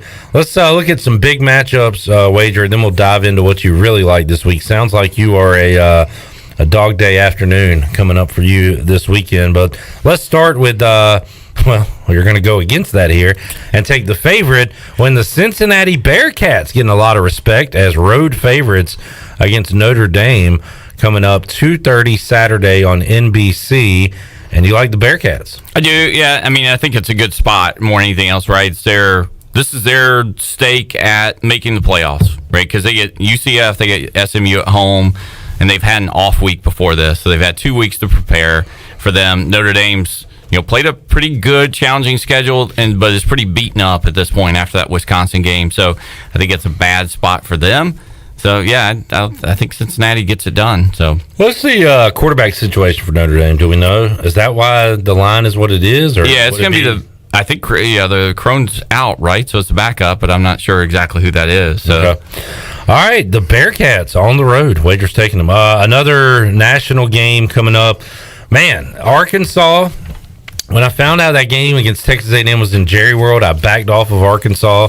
Again, my favorite game I've had this year, because it was so easy and the atmosphere was so incredible, was Arkansas beating Texas at home. So I've loved the Razorbacks this year, but I went against them last week. It didn't go well for me. This week, they're big dogs on the road at Georgia.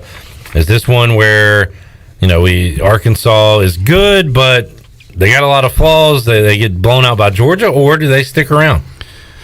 I guess the one thing I lean to is the under here in this game. So as again, very physical game last week for them with Texas A&M. Kind of a bad spot there. I don't think they're going to allow Georgia. I mean, looked at the Georgia-South Carolina game earlier and thought that game might be under, and it got over. I think the Arkansas defense a little bit better there. Obviously, the head coach is very familiar with what they want to try to do from a blocking scheme and offensive side of things, with Georgia being the former offensive line coach there. So I didn't really have I guess I would think that Arkansas gets under the number because it's, 18? And I expect a lower scoring game. But you like the under. But in that one, yeah, gun to the head, I would like the under there. All right, another national game, 3:30, CBS, Ole Miss, and Alabama. Last week, the Alabama first quarter team total hit in 4 minutes and 50 seconds. It was awesome. Also had them first quarter minus the points. That was great. Now, 2 weeks ago, Alabama did not cover. They were in a dogfight, a gator fight against Florida, and similar spread here, wager, but this time they're at home against Ole Miss. What side are you on here, and total as well? Total sitting at 80 points in this game. Yeah, and last week I went against what we normally do. I had Southern Miss plus 45. 2 kickoff returns and a 24-yard touchdown pass with a minute or something to go to finally you did that. Get over a number because of the spot. It was between Florida, it was between Ole Miss, and what Alabama had done against Mercer the week before that, heading into Florida, and that of late, that they hadn't really been blowing people out. I mean, I love Ole Miss plus the 15 here. I know it's Alabama's same thing. They were ready for it. They spent a little bit of time, probably Southern Miss week getting ready for it. And the last 5 for the over total, which I still could see happening. Last 5 years with Saban, Alabama versus Ole Miss, they've scored 63, 59, 62, 66, and 48. That's just Alabama. But last year's game, 63-48, 59-31. Ole Miss, again, had bigger numbers, got under the numbers in both of those, 2-0 against the spread. Kiffin's had 2 weeks to prepare for this game. The offense is clicking right now. Obviously, the number 1 offense in the country. We saw Alabama struggle a little bit against Florida with throwing the ball, and I don't know. I don't think it's too early to say this may be the winner of this may walk away with the Heisman Trophy as well, winning quarterback. Not the first time I've heard that this week. As far as Corral, is that his name? Yep, Corral can really. Yep, I'd say one thing for last year. I mean, obviously the Alabama defense last year this defense is thought of as being better than that. But last year, Ole Miss and Kiffin put up 647 total yards against Alabama. Now they allowed 701 or something, but nobody else put up more than 450 yards against them. So Ole Miss and Kiffin put up 200 plus more yards than anybody else against them, and it was very, very balanced. 288 running the ball, 379 passing. We saw what same thing Florida did, right, to run the clock down a little bit. That might mean that it doesn't get to 80, but man, what is Kiffin going to pull out with 2 weeks to prepare here? So went over 100 last year. We'll see how high they can score this season, this Saturday. All right, Thursday night, there's a standalone game, Virginia and Miami, and I lost with Virginia last week. I thought I was being smart taking them. I didn't think they should be favored like they were at home, and so I went with it because that's what the smart people do, and that didn't work. Wake Forest turns out to be really good. This week, Miami is a home favorite against UVA coming up Thursday night.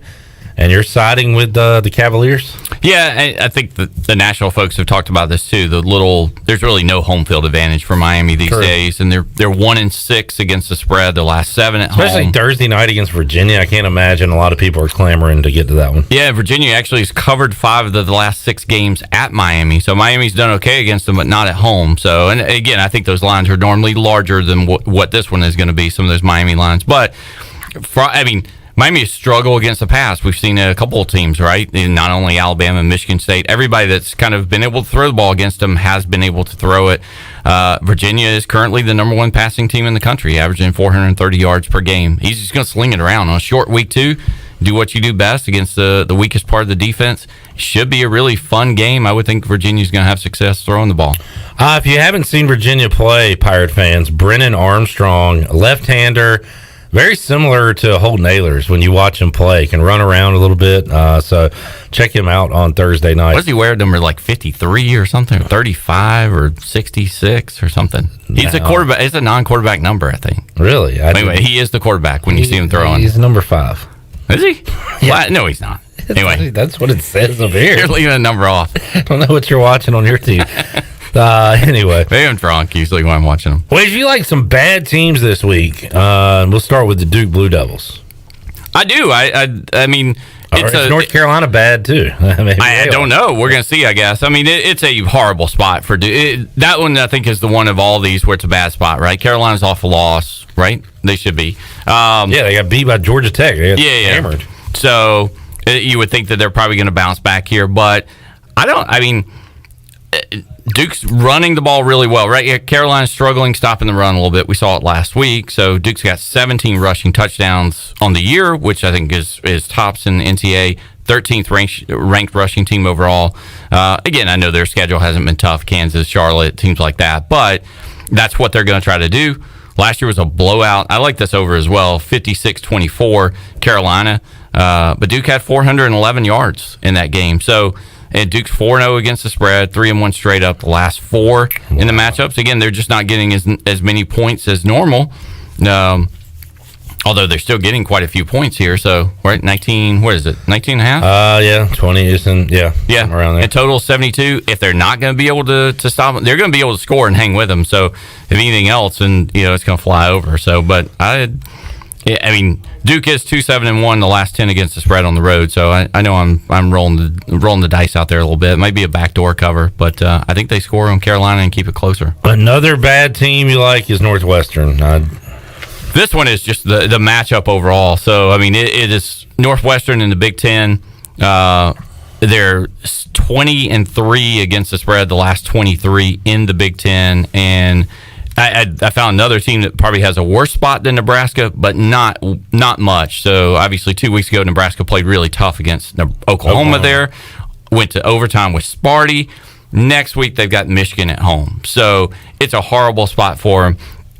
And Nebraska has dominated them. Since they've joined the league, they're set in Northwestern 7-3 against the spread against Nebraska. And Nebraska is 0-4 against the spread the last 4 times in conference home as a home favorite. Getting 11, I'll take Northwestern plus 11. I don't think Nebraska's going to be focused on this game. Better coaching staff with Northwestern, too. Well, Adrian McGee just cherry-picking these spots, really. And I mean, I like it. Cherry picking is like a negative term. You're looking at what happened last week, and that helps determine what you're going to do this week. We always talk about spot. I know you hate the look ahead and the look behind. I don't hate it. I just think sometimes you use it incorrectly. You use the phrase like they play. Like I don't think Team A playing Team C next week is a big deal and doesn't affect Team B. Anyway. Top 5 Michigan off of those 2 games is definitely when you just got ugly, grinded out Northwestern. We ought to be able to beat them. They're smart kids from Chicago. We're more athletic than them. All right. That's a horrible spot. The one that I found worse than that, and it's ugly back, but I'm going to back Georgia Southern plus 2 at home against Arkansas State. Arkansas State's the 130th ranked defense in the country. They played close games at Memphis. Georgia Southern? They just fired their coach, right? I don't care. Oh, I'd love them even more now. So you usually rally around when you, like USC when they went to Wazoo. Did you not see the player was on the bus shotgun? Yeah. I got that right. Yeah. So that guy's been dismissed. They fired the coach. Lock. Arkansas State, 130th ranked team in the country. They played a really tough game against Tulsa. That was off of that Washington game when Washington just destroyed them because they were off a loss. Memphis, 3 straight bad games. They've got a Thursday home game against the top team in the Sun Belt, Coastal Carolina. Horrible spot. And it's just a travel. It's tough to get to Statesboro as well from Jonesboro, Arkansas. So love Georgia Southern rallying around the new interim head coach. Fade them the next week. They always play bad week 2 like USC did against Oregon State. And one more before we take a break. Why do you like Louisville on the road against a good Wake Forest team? Where are we? We're in Winston-Salem. Yeah, no, I'm trying to find a game. Go to Winston-Salem on your map.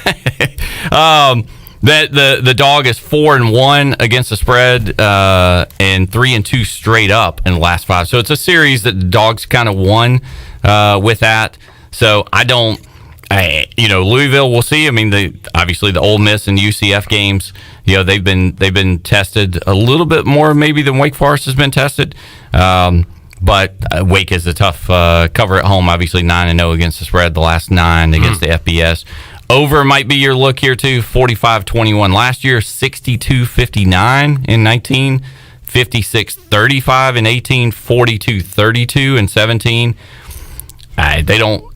They don't show up and not score points in this series. So I like Louisville plus 7 and over 61. All right, let's take a timeout. We'll come back. We'll have more with Wager McGee, more college football picks. We'll dive into the NFL as well. We disagree on Falcons team. I think Washington finally comes out and puts together a good performance defensively on Sunday. Wager likes the Falcons in that matchup. We'll dive into the NFL after we conclude the college football talk after this.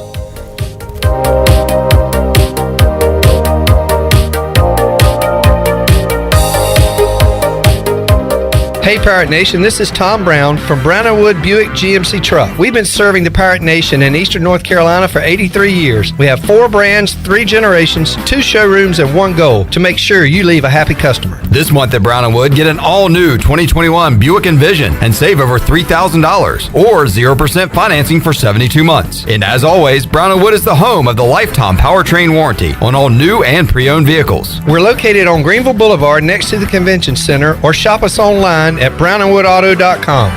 Save lives, be a hero, and make $1,000 your very first month donating plasma at Grifols Biomat USA. At Grifols, it adds up fast. New donors can earn up to $1,000 in your very first month. It's the easiest way to make extra money. Start now at Biomat USA, 505 South Memorial Drive, Greenville. Find your donor center at grifolsplasma.com. Make up to $1,000 in a month and save lives now at Grifols Biomat USA. A better donor experience and better pay. You've worked hard to start your business and working even harder to make it successful. And that's why it's important to have a bank in your corner when you need them. This is former ECU baseball player Ashley Capps from Select Bank and Trust. And as the business world throws you curveballs, we're here to be responsive to your needs. Our team of local bankers can make local decisions and cares about you, the customer. Get the business services that are right for your business today with Select Bank and Trust. Bank local, bank select, member FDIC. When your family gathers around a shakaroni from Papa John's, you're sharing more than extra cheese and pepperoni. You're sharing scholarships, meals, and laughter. Because $1 from every shakaroni goes to charity. That's pizza with a purpose. Hey, Pirate fans, the Shakaroni Pizza is back, and only for $13. Plus $1 from every purchase goes to charity. The Shakaroni is an MVP move for game day or any day. Place your order online at papajohns.com and sign up for Papa Rewards. Papa John's, the official pizza of the ECU Pirates. This is Dr. Phil Perdue with Orthopedics East and Sports Medicine Center. My colleagues and I recognize how difficult this time is for everyone in our community. We continue to see patients during the week while taking precautions to keep everyone safe. Our extended care clinic is now open on Saturdays and Sundays from 10 a.m. to 2 p.m. so you can avoid the emergency department for your urgent orthopedic care. For more information, please contact us at 757-2663 or visit our website at orthoeast.com. Chico's Mexican Restaurant in downtown Greenville is the perfect place to get all your amigos together for some Mexican food, fun, and football. Chico's has been a game day tradition for Pirate football fans for over 30 years. Whether the game is home or away, make it a Chico's day for some great specials and the best chips and salsa in town. Chico's Mexican Restaurant in downtown Greenville and online at chicosrestaurant.com. Go Pirates!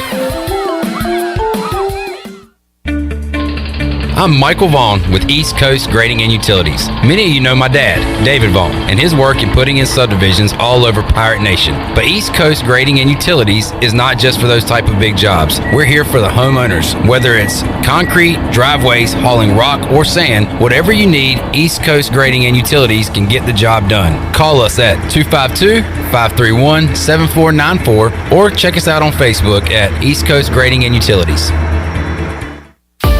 Hey Pirates, this is Holt Nailers. A big part of my success on the field is what I eat at home. To keep my body filled up, I order meals off a Clean Eats meal plan. I choose the meals I want from 6 different meals offered each week, and I pick them up on Sunday or Monday at the cafe on Red Banks Road. Each meal is packed with the perfect mix of healthy proteins, carbs, and veggies to keep my engine running at full speed. Go to cleaneats.com, click on meal plans, or stop by the cafe and get all the info. Clean Eats and the Pirates, a winning combination. This is former ECU football player Bryce Williams, and you're listening to Pirate Radio, the voice of the Pirate Nation.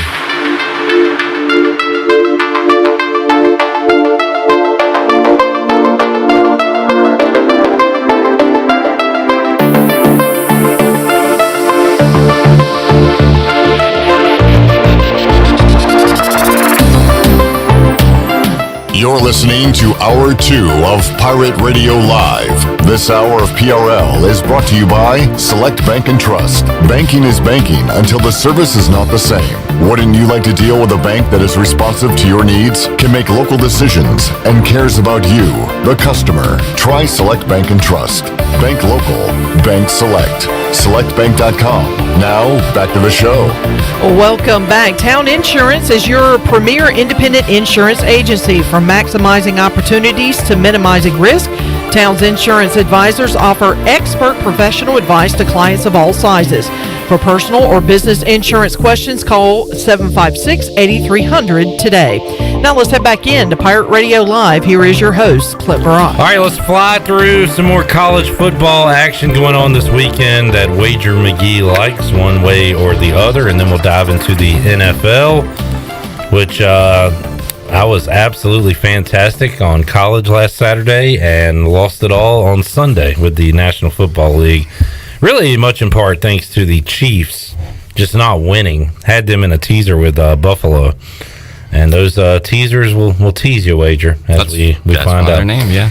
All right, let's hit some more games you like. So Oklahoma plays everybody tight. You think they're going to play another tight one coming up this weekend against the fighting ghosts of Bill Snyder's Kansas State? Who's their coach? I don't know who their coach is. Kleinman.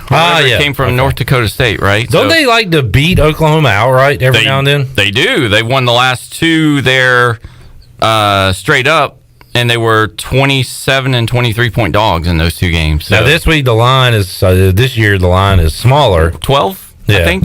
But you still like Kansas State? I do, yeah. Kleinman he's 11-5 against the spread since start of 19 as a dog. Again, those games that we talked about, there's something they do there. Obviously, Oklahoma not very solid right now. 0-3 against the spread. Their 3 wins by 5, 7, and 3. I think one of those was overtime. And last 7 for Oklahoma under Lincoln Riley. He's only 3-4 against the spread on the road. So they're struggling a little bit there. I like getting the points with Kansas State, a place that they don't normally play well at. Plus, again, look ahead. So it's kind of a big look ahead week. Red River Shootout is next week with Oklahoma and Texas. So. Heard Brandon Walker on Pick Central from Barstool. He said, when are we going to make Lincoln Riley win something, and just stop crowning him for not winning anything? I will say this about Oklahoma. They're undefeated. Clemson and Ohio State aren't. So yeah, they have not had any style points this year. That is for damn sure. But they're still undefeated. They should be able to get by K-State. It'll probably be tight like all their games have been, but they just keep winning, and they'll be there at the end of the year in the playoff. That's why the game of the weekend in Big 12 is Baylor and Oklahoma State, right? I mean, Baylor's undefeated, maybe a lot better with winning against Iowa. If you look at their schedule lays out just great for them. If they can get by Oklahoma State, they have Texas at home, and they have Oklahoma at home, and they already beat Iowa State at home if they can get by Okie State this week. So they got to go to TCU and K-State after this. So I'm not saying they can go undefeated, but that's a huge turnaround by Baylor, and that offense looks really good right now. I had something here of where they are on stats. Is this Baylor. A pick, or are you talking about a game you're not even picking? No, I'll take the 3.5, 4, whatever it is. I like them on the road. Yeah, with Baylor. Right. I mean, Oklahoma State's a little offensively challenged, good defense, so it may be a really tight, low-scoring game. I'll take the points. I'm on the Baylor bandwagon. Should Clemson be favored by more than 2 touchdowns against Boston College? No. Okay. I mean, when you're scoring, what are they averaging? 13 points a game. If you're in regulation, I'm not giving them the overtime scores against NC State. It's tough to cover 16 when you only average 13 a game. That's a good BC team, right? Good physical BC team. I doubted last week against Mizzou because of being in the spot, looking ahead. But there you go. That doesn't work. But they won in overtime. They won. They covered. Yeah, they did. They covered because it was they were getting 3 or something like that. Clemson's 0-5 last 5 against the spread as a favorite. BC is 16-6 the last 22 as a road dog, and 4-1-2 against the spread the last 7 versus Clemson. So they've kind of played really well in that anyway. They've scored, like I say, Clemson scored 3, 14, and 14 in regulations in their 3 games so far. So. Clip Brock's quarterback power rankings going into this year with Rattler and DJ from Clemson not looking too good. Ukulele he's not. I don't even know who his backup is. I'm sure some 5-star dude that Dabo got. I like Louisiana Tech plus the points against NC State, but let's move along. I do too. I like that one. Good. Let's add it to the list. Let's add it to the list. I mean, it's a bad spot, right? NC State's off next week. After that game, off next week. When do you think they're going to stop answering questions about Clemson? This Friday night? I'm serious. The night before the game, they're probably going to stop talking about it. Holtz is 19-8 the last 27 as a dog, and we've already seen he lost by 1 at Mississippi State. He lost by 2 to SMU. He loves losing close games. Hey, I'll take that. We'll take it. We're getting 20. Yeah, I don't even need a 1 or 2. So I looked back at a long time ago, a different thing, obviously. And it's not the same, but that game when they went to overtime with Clemson, missed the field goal, they ended up losing that game, talking about NC State. And that was Doran way back then, how they respond off of like a similar type game. They went to Louisville and lost 54-13, but I think Lamar probably wrapped up the Heisman that week. So. All right, so we just look at these games. Clemson, all right, they're going to blow out BC. You say no. Oklahoma, they're going to finally get right at Bill Snyder Stadium and blow them out. No, you say no. Ohio State, they're going to get right and just blow out Rutgers. Wager says no. I mean, they got guys tweeting in the locker room at halftime getting kicked off the team right now. So I like that Rutgers team. They played Michigan really, really close, right? Shiano has turned things around, 9-4 against the spread. Under him, at 4-0 against the spread this year. And then I looked at Day as head coach. He's only 3-6-1 the last 10 against the spread. I think they're still, again, some of these teams we'll see after this week. Maybe I think they're still being a little bit overvalued just because it's so much easier to bet, right? Everybody on FanDuel and everybody wherever else, and even us, they're just can be as chalky and basic as possible. Just go to those big numbers and say we're all going to bounce back. That's a little bit why I'm trying this, because I usually would do that as well. It's like, teams are going to bounce back. Teams are going to bounce back. I don't know. I don't think they're that good. And I think the lines they're still giving them too much value. We just don't know what to do. We haven't had a wacky college football season in a while. We don't know what to do with Iowa 5th and Oregon 3rd and Ohio State and Bama. Like, it's crazy. Our brains can't keep up with it. You try to stay ahead of it. That's what I'm saying. Cincy and Baylor win this week, all of a sudden they start getting talked about as being in the playoffs because of how their schedules lay out. They've got 2 tough games and they're both at home. People are clamoring outside the Pirate Radio studios. When is Wager going to talk about Eastern Michigan versus Northern Illinois? The answer is right now. We love Eastern Michigan on this program. So we do. We always talk about them. You throw me in a lot. And if you're talking about having success and you say I'll take it. So they're 19-3 against the spread as a road dog. The last 22, they're 24-5-1 the last 30 on the road. Northern's kind of struggling a little bit. They do not stop anything right now. In the last 2 weeks, they've given up. I know it's different teams. They've given up over 100 points, 42 and 59 in those 2 games. I'm sorry. That's what Eastern Michigan scored. So Northern has given up a ton of points the last 2 games, 113 to Wyoming and Michigan. 105th ranked total defense for Northern and EMU. They're going to be able to run the ball because that's what they're going to do, and that's where Northern struggles is giving up 100. They're 126 against the run. I have to flip pages on those notes, but I love Eastern. The last 2 years, it's been a 41-33 game and 45-17 games. They've won both as the dog. The Dogs 4-1 straight up and against the spread the last 5. Let's stay in the MAC. No way the boys from Muncie, Indiana, the Fighting Lettermans, can hang with our armed forces. I don't think so. It's USA all the way. We just don't talk Army and bet Army enough because we're always talking about Eastern Michigan. We don't always. It's a bad spot for Ball State. So, this team that went and played Penn State, and then they played Wyoming, and then they had to go back and play Toledo. And now they play Western next week. So Toledo and Western, the two main teams in that side of the league that they're going to have to play against. That was a really tough physical game against Toledo last week. Right there on it. 22-12, low-scoring MAC game that you don't normally see. Ball State's 0-4 against the spread. They've had trouble a little bit stopping the run, and here comes Army, number 2 rushing attack in the country. Ball State's 108th ranked defense. Probably looking ahead a little bit to Western, looking behind to Toledo, and the fact that they can't win a game right now. It's not a good team to all of a sudden come in as a non-conference that's just going to cut block them all day long. Dude at Sports Trivia last week asked me my favorite picks of the week. I said the Houston Texans because I stink at the NFL, but then I told him NC State, and then I told him Western Kentucky against Indiana, and man, they just about won outright. And you are sticking with the Hilltoppers this week because, you love their quarterback. You're probably going to play him every week. When Zappe transferred, we fell in love with him. We took the skill guys and the offensive coordinator all went, so it's basically just them along with everybody else. With young Helton, his brother can't coach at USC, but that's his brother. Yeah, young Helton can though. 6-1 against the spread, 4-3 straight up. This is why I sometimes doubt Army, but I'm starting to think it's all Western Kentucky, right? They played a 38-35 game with Army. Only team that's really been able to score against them in the last week was 33-31 against Indiana, and should have won that game. I think it's a sprinkle spot too. I love it. I think Western Kentucky could win straight up. They're 8-1 against the spread the last 9 as a road dog, and I told you this off air. Tucker, head coach of Michigan State, who was at Colorado before that, I think is 0-3 as a home favorite at Michigan State. As a head coach, he is 0-13 as last 13 as a home favorite as a head coach, and they're just off that game we talked about with Nebraska. I can't remember who they've got looking ahead, but they had somebody in the conference, so maybe Rutgers, so that they were stepping down a little bit. But I think Zappe just goes in there and they score and do what they do on them. Yeah, Rutgers next on the road, coming off Miami win and Nebraska win for Michigan State. It's an awful spot. Zappe's they're gonna put up points. They're number 2 passing offense in the country. There we go.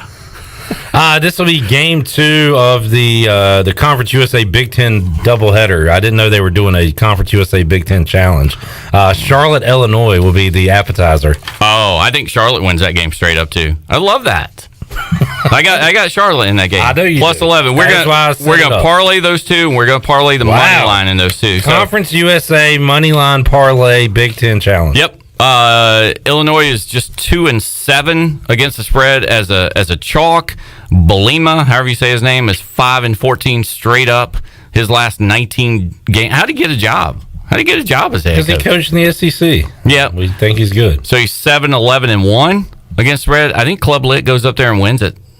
All right, I like it. Illinois' 112th ranked defense. I saw Santa Lovey on TV last week. He's coaching with the Texans now. Lovey Smith. He's still got the white beard. Yep. Let's take a timeout. We'll come back and we'll dive into the NFL with a Wager McGee. I'm starting to just dread NFL Sundays now because I love all these college games. College is so much easier. But we'll make some NFL selections when we return on Pirate Radio Live. More to go with Wager McGee after this.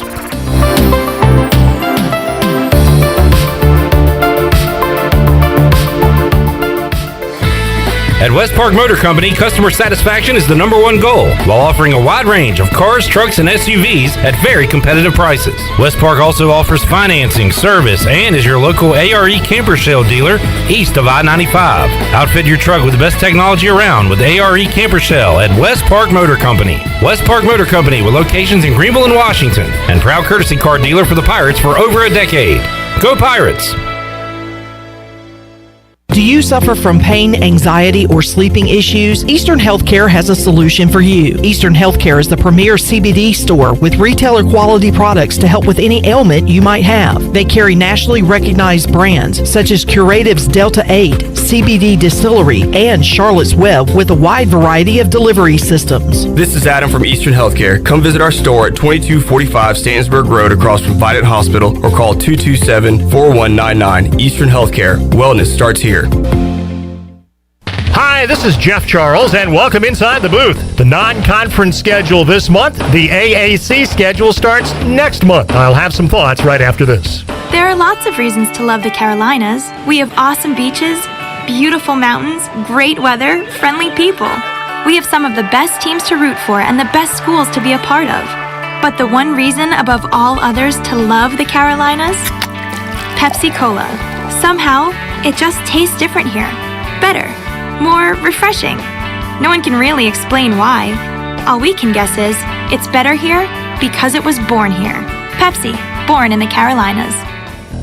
September shakes out this year as the non-conference schedule for the Pirates with 2 games at home, South Carolina and Charleston Southern, and 1 in Charlotte versus Appalachian State and a game at Marshall. 4 non-conference games, and then the 8 conference games beginning in October. October the 2nd at home against Tulane, a team ECU has lost to 3 straight times. That will be an important game to win because the Pirates will be decided underdogs on the road the next 2 weeks at UCF and at Houston. Back-to-back Thursday night games against USF on October the 28th and Temple November the 4th are winnable. And then the last 3 games at Memphis, at Navy, and Cincinnati at home will all be tough. ECU will not play Tulsa and SMU this year. A good September this month can give the Pirates a shot at a 500 season because we all know how tough the AAC is. Come on back again next time and we'll visit inside the booth. Come and explore great shopping in downtown Washington at Naughty Life. Hi, this is Gina from Naughty Life, and new fall merchandise is arriving every day, featuring all the new Yeti products, like the loadout buckets and waterproof dry duffel bags. We have new fall clothes for men, women, and children. At Naughty Life, we have something perfect for any occasion, like new jewelry and a great selection of sunglasses from Costa, Reflect, and RCI. Visit Naughty Life on Main Street in historic downtown Washington, and like us on Instagram and Facebook. Blue 42! Blue 42! Unlike football, life doesn't take a timeout, and anything can happen at any time. Unfortunately, anything isn't always a good thing. You need auto and life coverage, and agents. There for you 24 hours a day, 7 days a week. You need North Carolina Farm Bureau insurance. Timeout? Not even in our vocabulary. Pirate fans, call Brian Coleman or CJ Messerly at 756-3007. North Carolina Farm Bureau Mutual Insurance Company. Farm Bureau Insurance of North Carolina, Inc. Southern Farm Bureau Life Insurance Company, Jackson, Mississippi. An independent licensee of the Blue Cross and Blue Shield Association.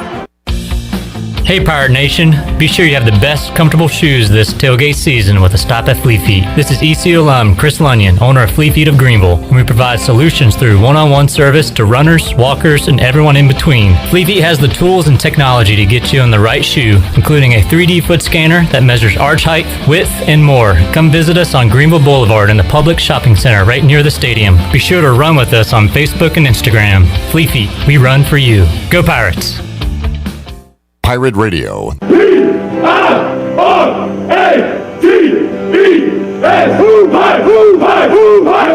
voice of the Pirate Nation. 1, 2, 3,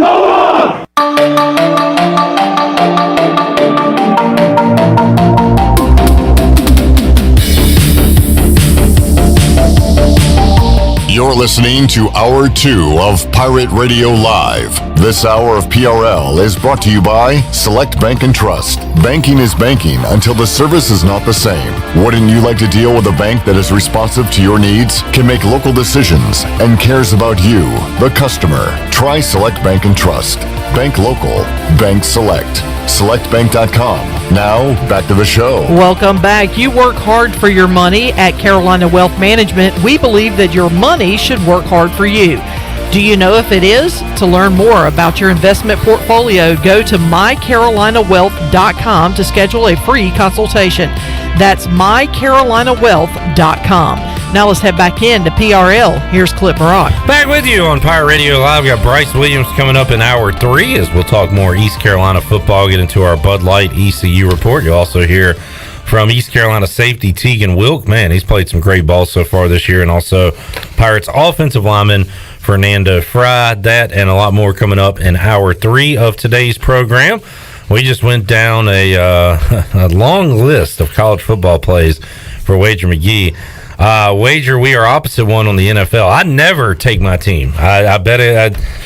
I picked against them on Sunday when they played the Buffalo Bills. If I could for a moment if you could hop in a time machine and let me talk to Wager McGee from last week real quick. Yeah. Wager, so you're taking Washington in your contest in Vegas, right? Yes. Why are you doing that? They played 2 close games. The Buffalo offense hasn't really performed great. Even though they won the Pittsburgh game and they weren't as good in that 30. And you expect Washington to do what? I don't know, the score? I don't know to stop Buffalo. Bounce back was the 2 words I was looking for, what you said to me earlier. Well, I didn't think they would win necessarily. I just needed them to cover 7.5, and they were done in the first quarter. But you expected them to play better, kind of bounce back. You would think so. All right, now let me talk to current day Wager. Yeah. You were 1 week off. That happens this week against the Falcons, feeling good for themselves because they went up and beat Daniel Jones and the Giants. Well, they're also now, I think the Washington football team's defense is not as good as what I thought, even though they've played. They're not. They played, Daniel Jones, but besides that, they played 2 really good, maybe the 2 best offenses in the AFC this year, right? Argue Buffalo and the Chargers. Maybe the 2 best. So, the Chiefs are still probably up there if they don't turn it over. Yeah, and they can't convert third downs. Washington football team is the 3rd worst third down offense right now. That's what I looked at a little bit. And I know we talked about it, but Atlanta didn't play bad against Tampa. That was the 28-25 game. First game of the year, new head coach, all that other stuff against the Eagles. I can kind of excuse a little bit. I got Atlanta 4-2 now, straight up in like 3 weeks. So you're going Falcons? Is that an official pick for you? Yeah, Falcons official pick. They're going to win this week. Then they have the Jets next week. Then they're off, and they're going to catch Brissett and the Dolphins next week after that. We're 4-2, and we're talking Falcons in the playoffs. Oh dear! All right, that's no. We'll see you in a month. We'll see. No, we'll see on Sunday when they lose to Washington. What are you talking about in a month? They're not a factor in a month. All right, this is dangerous. You're highway through the danger zone here, taking a 7.5 point favorite on Thursday night. Yeah, I should have done Carolina that with the Panthers last week. I think they throw that hook on those numbers to scare people off anyway, and to get you to take the other side because they need that money. This is one it should have done with Houston and the backup quarterback. Same thing. This is a rookie head coach and staff that is struggling, a rookie quarterback that's struggling on a short week going on the road to a quarterback that was benched by Urban Meyer at Ohio State. I like this factor. And transferred to LSU. Yeah, he's already beat Lawrence once, right? You called that out. But now he's got a chance to show Urban Meyer that he was better than R.J. Barrett and Dwayne Haskins, and he made the wrong pick, and they should have picked him instead of because we all know, Burrow talks about Ohio every single time he talks about it. He never wanted to leave. Urban Meyer chased him off by picking Haskins over him. Also, I don't know if he has to prove to anyone he's better than Dwayne Haskins at this point. Also, the Jags through 3 weeks have 9 first downs. 9 first downs in 3 weeks. That can't be right. 9 of 33 on third down. On third down, my fault. Third down.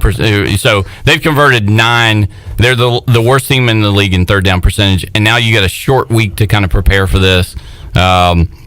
Primetime games have been going over this year, 7 and 8-1 now with the Sunday and I guess the Thursday game. The Carolina one didn't, but the Packers game and the Cowboys game did on those two. So, I like Cincinnati minus the 7.5. Jags games have been decided by 16, 14, and 12.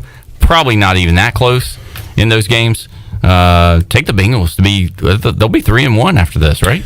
All right, will the Panthers be 3-1 or 4-0 after their trip to Jerry World on Sunday? I like them to cover the spread, so I think they're going to be 4-0 against the spread. Same thing. It's a short week for Dallas. Extra time to prepare for, and it's. I guess when Matt Rule was hired, Joe Brady, I thought wide open spread offense, all this other stuff. But this is, they're playing run the ball, control it, defense, physical game, right? First slow it down without McCaffrey. Yep. But, I mean, again, Dallas is still struggling. Offensive line, defensive line with injuries and suspensions. I guess, I mean, Henderson, they got him on Monday. He was out for the Jags, but I don't know if he was really out or not. But, I mean, he'll have a full week to prepare. And, again, Dallas is on a short week. And I know they can't really overlook Carolina, but Carolina's sitting in between an NFC East tweener for them. They had Eagles on Monday night. They got Giants the following week. And every year the NFC East comes down to tiebreakers with those teams and head-to-head. I don't think it does this year. I think the Cowboys run away with it, unfortunately. Well, I think if Carolina beats them this week, then they're what? Now they're 2-2. Yeah, and Washington will be 2-2 after they beat Atlanta, so they'll be tied. Here we go. All right. Yeah, I like Dallas is allowing 402 yards a game. You got Carolina on the other side. Now you're going to see, because again, you could argue they haven't played anybody really except for the Saints. Number one defense in the NFL right now, only allowing 191 yards. So we're going to see this week. Chandler, what's your confidence level? The Panthers go in and beat the Cowboys on Sunday. Well, it's definitely not at the level it was the previous 3 weeks. It's definitely going to be the best competition we have so far this season. You have a menacing breathing over there. I'm going to cut your mic. Oh, that was me? Yeah. Oh, sorry. I'm going to go with... Hey, Darth Vader. I'm going to go above a 5, but not too far. I'm going to go like a 6.5. A 6.5 confidence level that the Panthers can go in and beat the Cowboys. All right. Pretty optimistic, especially without McCaffrey. Exactly. All right, Wager, I did not ask who else you like in the NFL, so you just roll them out. Let's go to a game. I think Vegas may be my favorite play of the week, catching 3.5 on the Monday night game, and love the over in that. Great Monday night game. Over Vegas and Chargers, 52.5. Yeah. Is that what you're currently seeing? So you're going over? Yep. Last year, the two games were 31-26 Vegas at 30-27 Chargers. That was a game Mariota had to play because David Carr got injured. Herbert played great against them, but Carr did as well. The Derek Carr? Yep. Okay. Derek Carr? I think you said David. No, sorry. No problem. Get mixed up. I know. Yeah, I mean, both Vegas has become road warriors, right? They're 6-1 straight up, the last 7 on the road. Interesting thing, I think we talk about this all the time. We used to with the Chargers. Vegas, same way. I think these are teams you want to play when they're catching points and not when they're laying points, right? 6 games total between the two of them. They've been favored 2 times, and they're 0-2 against the spread. They've been dogs 4 times. Not only have they covered all 4, they've won all 4 times straight up as a dog. Although they may have been, Chargers were a slight favorite at Washington, right? Ended up closing as a favorite. By the time kickoff, I think Washington was actually a favorite. Okay, there you go. So I think Chargers were always like that. With Rivers, right? Fade as a favorite and take as a dog. I think it's just the team overall, and Vegas has kind of been the same way. You expect Vegas maybe to drop down a little bit, but they were flat against Miami in a spot where it seemed like they would last week. I like getting the points and love the over. But, I mean, Chargers are now turned things around, too, with Herbert. They're 6-1 straight up and against the spread the last 7. I love Herbert. Yeah. He's the man. All right, we are short on time. Let's hit another game. Baltimore getting points at Denver. I just say Denver's run through. Yeah, they're 3-0, but they played the Giants, the Jags, and the Jets. I would look at the under in that. Baltimore, 8 of last 11's under. Both teams are going to want to run the ball. 44, I think, is the total there. Yeah, 45, I see. Yep. I like the Rams. I know it's going to be chalky and square, and it's probably a spot to fade them after the win against Tampa, but they just own that series. They're 7. I hate it because the Cardinals I don't think they're as good as they've played so far this year. No, and the same thing, right? They played the Jags. They should have lost on the late field goal to Minnesota, and they just caught the Titans in week 1. I don't know doing what. Again, new offensive coordinator and new pieces there, but Rams swept them last year, including the Week 17 with John Wofford at quarterback that knocked the Arizona out of the playoffs. Former Wake Forest Demon Deacon. Yeah. And Arizona hotshot with Bryce Williams in the AAF. That was a big one. But McVay is 7-0-1 against the spread in 8 games with Arizona. And both coaches get a little bit of grief about not winning big games. Obviously, a big game last week for McVay. He's now 7-2 against the spread the last 9 versus winning teams. Arizona is 0-5 against the spread the last 5 versus winning teams. Obviously, they've played a team that was 0-0, 0-1, and 0-2 so far. So I think the Rams are the much better team. They're going to be able to run it and control it. And even with those games last week, Murray threw for a total of 264 yards in those two games. He got injured in that second one, but that Rams defense has done really well, kind of shutting them down. And then the other one is, I think, is a must-win for Seattle at San Francisco. Oh, I love a Week 4 must-win. I mean, they lose, they're 1-3, and they haven't even played the Rams. They still got it twice. They got to play the Packers. They got another game there. They got to play Arizona 2 times. Not great on the road. Seattle, after losing last week, they're 1-7 against the spread there. But I think the San Francisco home favorite trend, 5-21-1 the last 27, it trumps that. Plus, Seattle is 13-5-1 the last 19 is in that series. And Wilson played really, really well there last week. And San Francisco has struggled a little bit. Goff and Jalen Hurts both have had a little bit of success with them.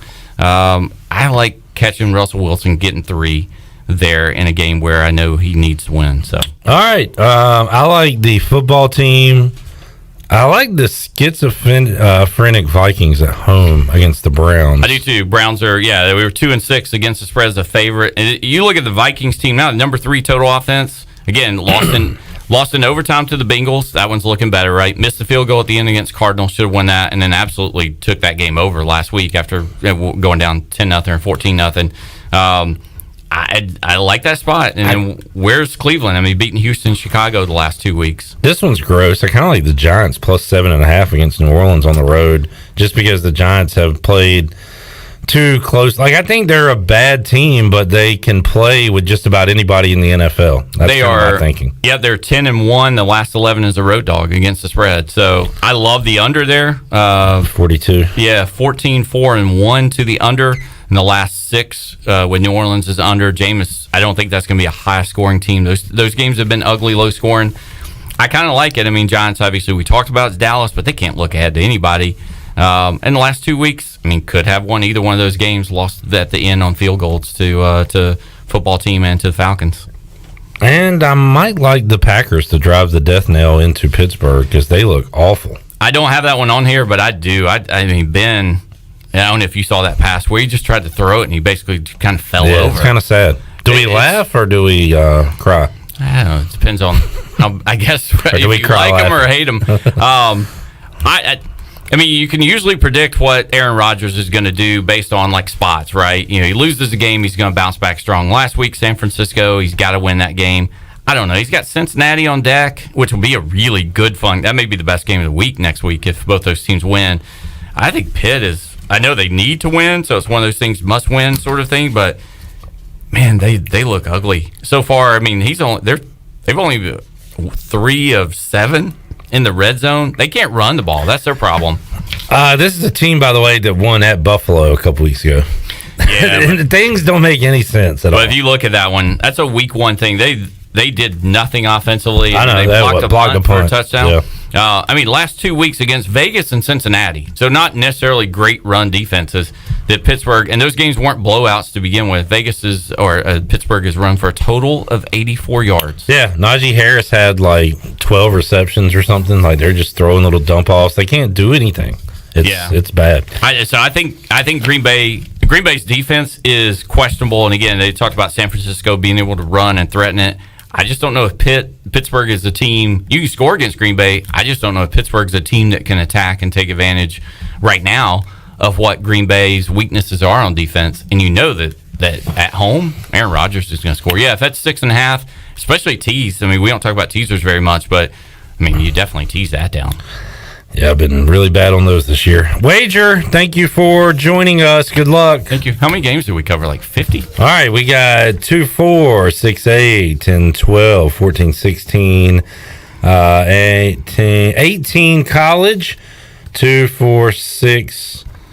You got 10 NFL plays, and then Clip threw in 4 just for fun. Yeah. So total that up, we're up above 30-some picks here on a Wednesday. Get better than those 2 years ago. We've had some time to work it out. Yeah, ramble, and we get 3 games in. Redbeard would complain. All right, we'll talk to you probably in a couple weeks, right? Yeah, maybe not next week. Maybe not. We'll see. All right, depends on how the picks go. All right, if they do well, we'll see you back. All right, let's take a timeout. We'll come back hour 3 of Pirate Radio Live. Bryce Williams is here. He was not as chipper on Saturday with his text messaging to me during the game. We'll find out what he thought about East Carolina's narrow escape over Charleston Southern, and also look ahead to Tulane. More to go on Pirate Radio Live. Also make you a winner here on a Wednesday. We're back with you after this.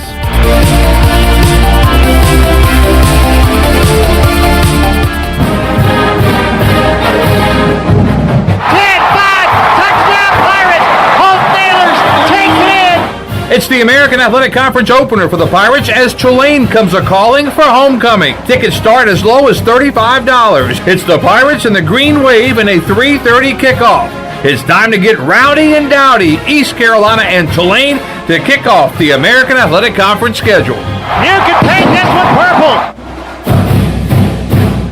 Do you suffer from allergies, asthma, or any other sinus problems? Perhaps professional cleaning of your air ducts could help. Family owned and operated in Winterville for over 22 years, Carolina Quality Air was the first certified duct cleaning company in Eastern North Carolina. From residential to commercial, they can handle any size job, big or small, including our studios here at Pirate Radio. Carolina Quality Air uses a sanitizer that kills mold in your ductwork and over 100 viruses, including the coronavirus. Visit them online at carolinaqualityair.com. Tommy's Express Car Wash is the car wash Greenville is talking about. At the corner of Red Banks Road and Greenville Boulevard, this state-of-the-art wash will keep your car looking great. And now Tommy's has just launched its new 2.0 Tommy's Express app. And anyone who downloads the app now will receive 30 free days of washing with their top-of-the-line wash, the Works Wash. Download the Tommy's Express app now by going to your app store or visit them on location, open 7 days a week at the corner of Greenville Boulevard and Red Banks Road. The Buccaneer Music Hall is your beacon of music in the land of pirates and ENC. Open 7 days a week. Plus, the Buck has live music every night, along with football. The Buck has a brand new 15-foot 4K screen, the only one in Greenville, and over 18 big screens with all your college and pro action. Sunday Fun Day will also be stocked with the biggest Bloody Mary and Mimosa bar, along with the NFL Sunday Ticket and food trucks out back. Check out the Buccaneer Music Hall, open every day, noon until 2 a.m., with live music every night, and now football and food trucks during the day. Hey Pirate Nation, Lindsay Gray here with Carolina Caliber. In 1960, my granddaddy started his firearm business right here in Eastern NC. Still family owned and operated, we have the area's largest selection for outdoor shooting sports and accessories and are one of the nation's top firearm dealers. At Carolina Caliber, we have everything you need from hunting, home defense, and personal protection, including a wide variety for ladies and youth. We buy, sell, and trade. It's a time-honored tradition. Visit us at Carolina Caliber on Fire Tower Road in Winterville. At US Cellular, we can help everyone stay connected for less. And less also means more, as in more choice. Right now, you choose any phone and we make it free. Plus, get unlimited data for $30 a month with 4 lines. US Cellular, America's locally grown wireless. Terms apply. See uscellular.com for details. Now that life is returning to normal, we have found a lot of good things that came from the pandemic. One of them is not having to go to the wireless store anymore. The Cellular Warehouse team has been in the business of delivering phones to your home and office for 20 years. People found out about our free delivery service and love the ease of getting a new phone, tablet, or hotspot. Call Toby Williams today at 252-799-7051 so you can start experiencing the joy of never going to a wireless store again. Cellular Warehouse, your local U.S. Cellular authorized agent. Every team knows that the 2-point play can be a winning move. That's why I'm here. State Farm agent Timothy Sawyer and my team are here to help you go for 2 by combining your home and auto insurance. It's a great call that saves you time and money. So go for the win and score some savings by combining your home and auto. It's just another way we're here to help life go right. Call me, Timothy Sawyer, at 493-0002 today. This is Pirate Radio, WGHB Farmville, 1250 and 92.7 FM Greenville, WDLX Washington, 930 and 104.1 FM Washington.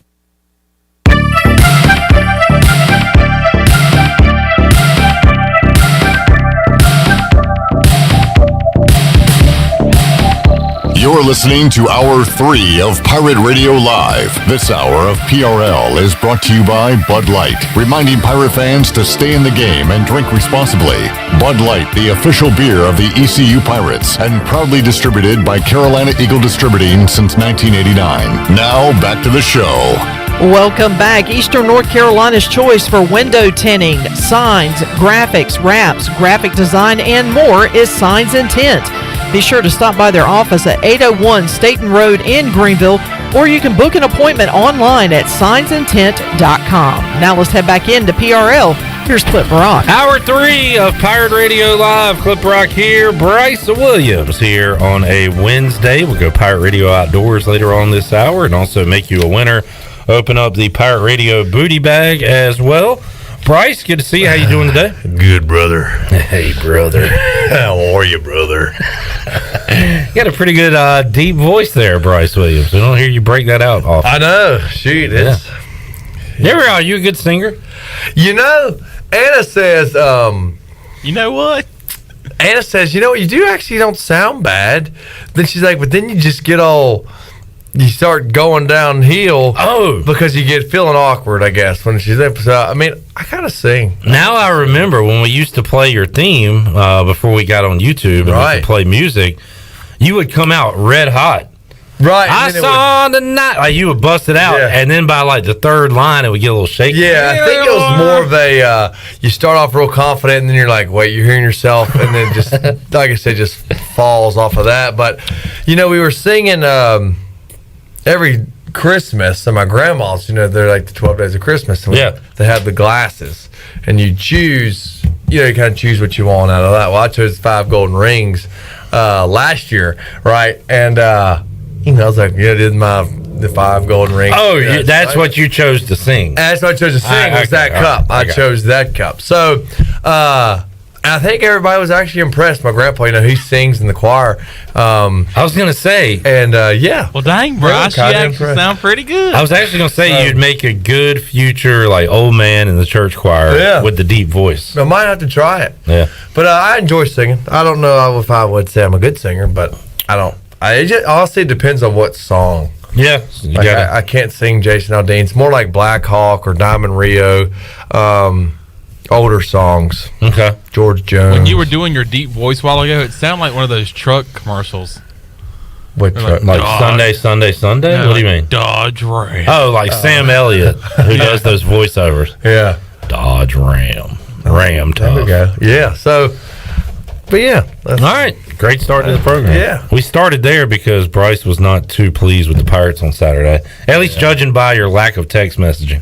Yeah, I mean, I watched the game. Yeah. And look, you've been a part of some wins probably, Bryce, where you thought going into the game we're going to blow this team out, and then you end up winning by like one possession, right? I think. I mean, I'd have to look back on our schedules, but I mean, I don't know.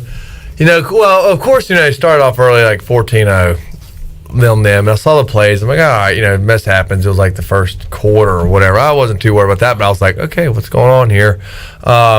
So I was like, all right, we'll get back. You know, we had big plays. I mean, the pick six, CJ's thing, Mason Garcia's touchdown, and that puts us at 21. What I can't remember the other touchdowns, but you know, I think you're talking about. So they got down, came back, got up 17. Yeah, and they're going in for another touchdown, and then they throw the pick six. That's right, pick six. Pick six with the pick, and I'm like looking at it, and like clearly that was a forced throw. He was not open. You know, it's just like that going. Like it's like sometimes it's like it's almost predetermined that's where the ball's going, which you know obviously is not good. But yes, it was that climax of we caught up, we're up by 17. Not picks. I keep saying pick six, but interception in the end zone. Right at the end zone. So that was. And you know what? Too, I was about to tweet out. All right, tough start, but well done, Pirates.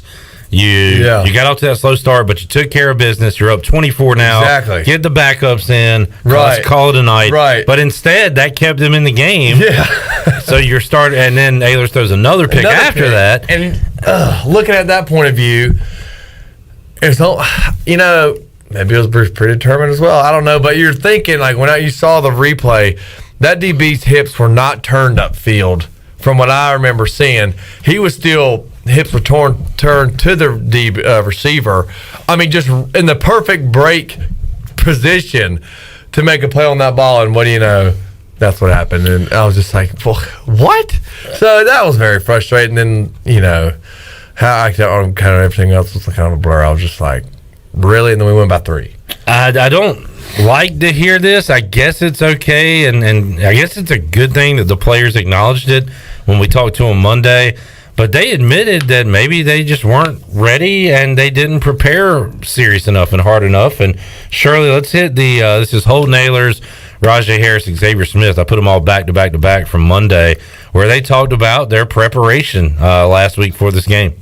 Yeah, we didn't handle success well from the week before, and everyone telling us we're all this and that. We're going to go out there and kill them, and we let it get to our head, and we just came out not ready to play. And to be honest with you, we played about 1 quarter of good football there, and the rest was not good football at all. So we just got to learn from it. We got out of there with a win, and we're 2-2, and that's the main goal. But we definitely got to learn from that and be better from it. Going into the week, we, like you said, we knew we was going to win. I don't know if everybody bought in that whole week, but we went out there, we found a way. But it was a scary one, though. It was scary. I think we just have to treat every week like it's the best team we're going to play. I feel like mentally, we went to the game like expecting to win, and they came out and smacked us in the mouth. But once we got that wake up call, that's when we got it together, and we can't go about weeks like that. So it's important we just mentally focus and treat each week like it's a championship game. So that's my biggest thing, because we got a lot of younger players. So as me and Bruce as leaders, it's important that we just really push that on them. Treat every week like we're playing Cincinnati or South Carolina, because we all seen what we did against South Carolina. And then we the week of preparation, we felt that we knew we were going against an opponent. I feel like we kind of slipped this week, but a win's a win regardless of the day. It was a little ugly, but still love the guys, and it was a great team win. All right, that was Xavier Smith, Rajay Harris, Holt Nailers. And again, I guess good for them to kind of admit that, hey, that's on us for not taking them as serious. But where was that last week? I don't know. For East Carolina to overlook anybody at this point is crazy to me. With the lack of success they've had in these last few years. But I guess it's human nature, Bryce, but they pretty much owned up to it. I was kind of chuckling to myself because, it was good they realized, that was not the smartest move. Which, fortunately, it still worked out in their favor for the win. Exactly. I'm thinking exactly what you're thinking. It's it's a great win against Marshall. Hoorah. You lost 2 previous games, so you're not on cloud 9 at all, and for them to be on cloud 9, we knew we were going to win, which is a great attitude. Of course, you want to expect to win, have the feeling that you're going to win, but to kind of take a team easy, it's nowhere at any point are we at that point to overlook any team. Correct. From obviously the past and even what's going on now. They're, like I said, it worked out in our favor still. I'm glad we're not the only ones who thought that win was, it sounds crazy to say that win was terrible, but it was ugly. It was ugly, and a win's a win. But then you're you shoot, which is obviously this is just hypothetical, but you put some more time on the clock. Charleston Southern, the way we were playing, is they probably could have come back and beat us, but I don't want to see that quarterback again the rest of my life. That dude was good. He was a tough dude. He was running. He was slinging it. Oh, I know. So, like I said, things have worked out in our favor. Hopefully, they've quickly learned from that. I don't know how good. Obviously, I don't think coaches look take a look over a team, but I don't know if they said that around the coaches. Oh, we overlooked and we didn't prepare enough. We thought we were going to have this in the cake or in the bag. Yeah.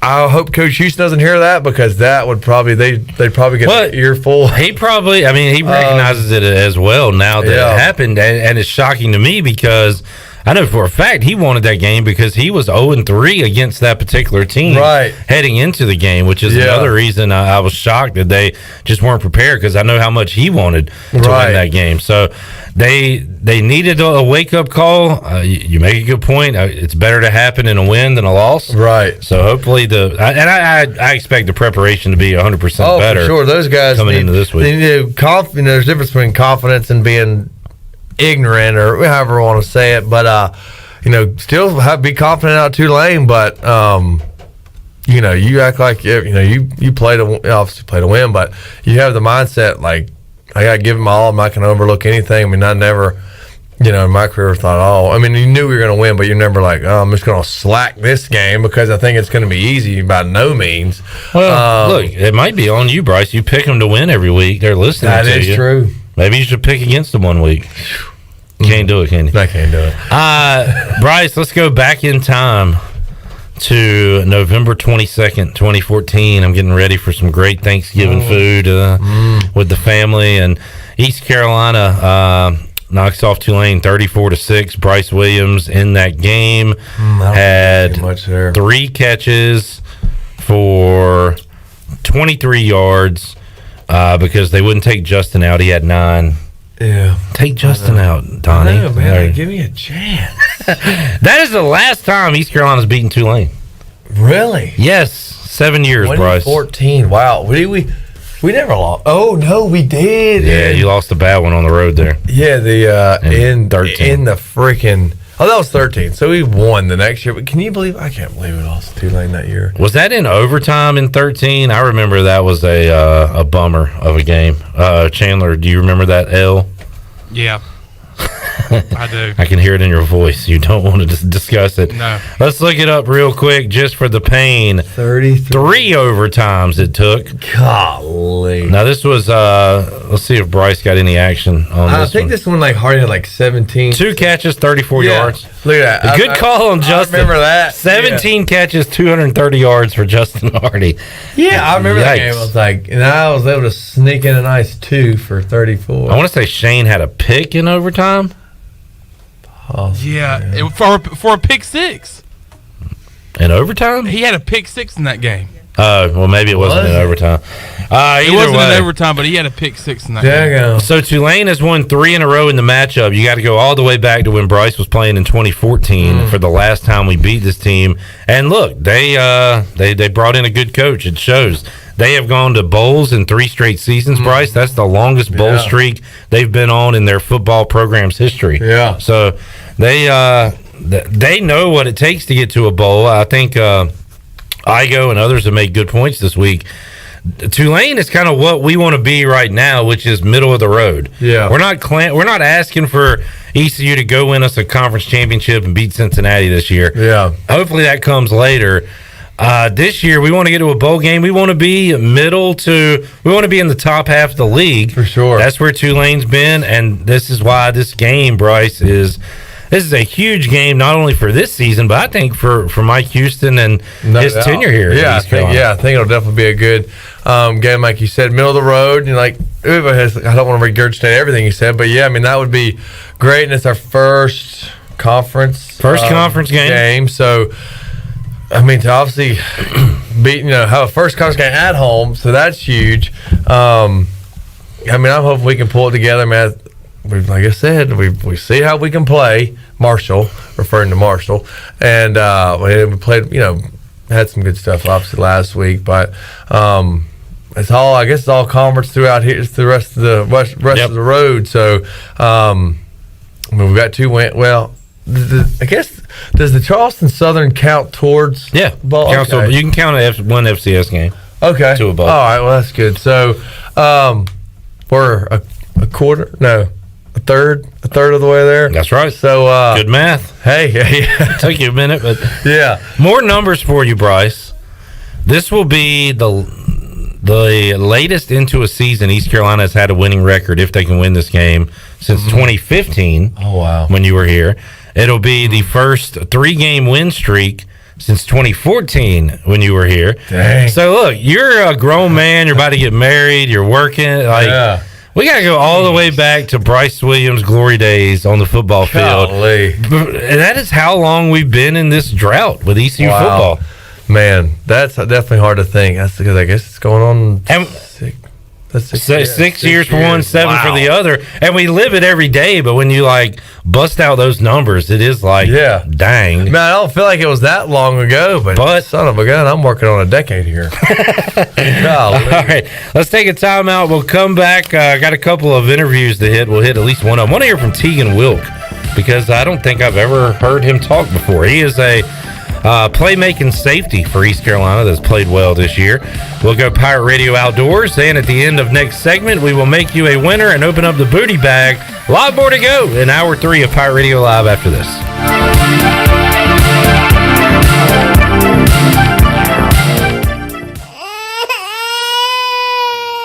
There's nothing more important than protecting your family. Fire ants can cause painful allergic reactions and even death. Protect your loved ones at home where you should feel the safest. Visit pesttechofgreenville.com to learn of our once-a-year treatment to guarantee you stay fire ant free. Tested and proven effective by your Eastern North Carolina exterminating professionals at Pest Tech of Greenville. Mention the crying baby for an extra 10% off.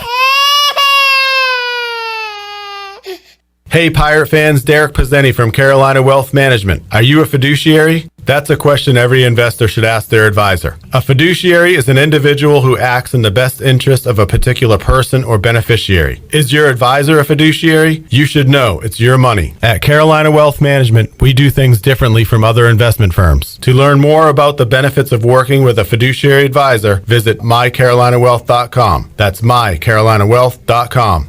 Save lives, be a hero, and make $1,000 your very first month donating plasma at Grifols Biomat USA. At Grifols, it adds up fast. New donors can earn up to $1,000 in your very first month. It's the easiest way to make extra money. Start now at Biomat USA, 505 South Memorial Drive, Greenville. Find your donor center at grifolsplasma.com. Make up to $1,000 in a month and save lives now at Grifols Biomat USA. A better donor experience and better pay.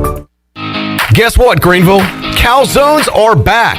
Community Calzone is the only restaurant in town specializing in calzones. Choose from over 50 different calzones, or you design your own with unlimited options, including vegetarian. Community Calzone also features wings, huge salads, and more. Plus, they deliver to almost everywhere in Pitt County. Located on Greenville Boulevard next to Ashley Furniture Warehouse, they're open for lunch, dinner, and late night for dine-in, pickup, or delivery. It's Community Calzone. BMS Builders is your premier custom builder in Eastern North Carolina. With Blackwood and Mills Creek in Greenville, Dalton's Cove in Farmville, and Belmar and Ayden, these are just a few of the developments featuring BMS Builders homes. They can build the home of your dreams. Just ask Dr. Dennis Ross in Greenville or East Carolina football coach Mike Houston. They built their homes, and they can build yours as well. BMS Builders. Give them a call at 916-1578 for BMS Builders. Hello, Pirate Nation. This is Bram Anderson from Tiebreakers, and we are excited to announce that we will be opening our second location in Winterville soon. Right now, our growing company is hiring team members for all positions for both locations. We need managers, bartenders, servers, cooks, and dishwashers. If you're looking for an opportunity to be on a fun and exciting restaurant team, then come see us today. Apply in person at Tiebreakers at Bells Fork. Check us out at tiebreakersnc.com. Sawyer's Fun Park is now open in Greenville. This state-of-the-art 40,000 square foot facility features a 2-story LED interactive laser tag, a one-of-a-kind 2-story ninja course, a ropes course with a 180-degree zip line, and it's only one of 5 in the country that are indoors. Multiple climbing walls, a super cool arcade with 40-plus games, and a brand-new full-service cafe and bar for adults. Visit the brand-new Sawyer's Fun Park, now open, located right behind ARU on Corey Road, Greenville. It's bow time. Round here, if it's worth doing right. Like the new Bo's Chicken Sandwich. We're talking massive, juicy chicken breasts, tumbled in bold and golden hand breading, and served up with punchy, thick-cut pickles, tangy mayo, and toasted buttered buns. Sure, there's a few shortcuts out there, but the right way just tastes better. Try the new Bo's Chicken Sandwich, only at Bojangles. It's bow time. This is Coach Steve Shankweiler, offensive line coach for East Carolina University football, and you're listening to Pirate Radio, the voice of the Pirate Nation.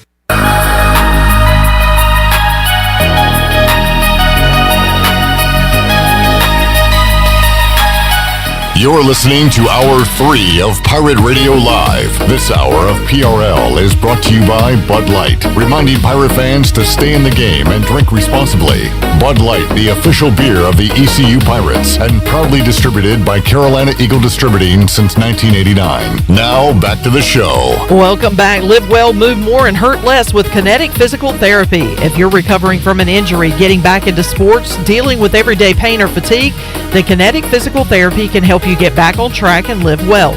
Kinetic has nationally certified therapists for physical, occupational, speech, and massage therapy, along with cryotherapy, all in a state-of-the-art facility on Arlington Boulevard in Greenville. Visit kineticptgreenville.com for more information. Now let's head back in to Pirate Radio Live. Here's your host, Clip Brock. Back with you. Classic Bryce. He loves to talk when we're coming back on the air. We might as well talk about what we were talking about, which is what can ECU do to improve offensively, Bryce, because they've had 2 great quarters these last couple games, but that's about it. Yeah.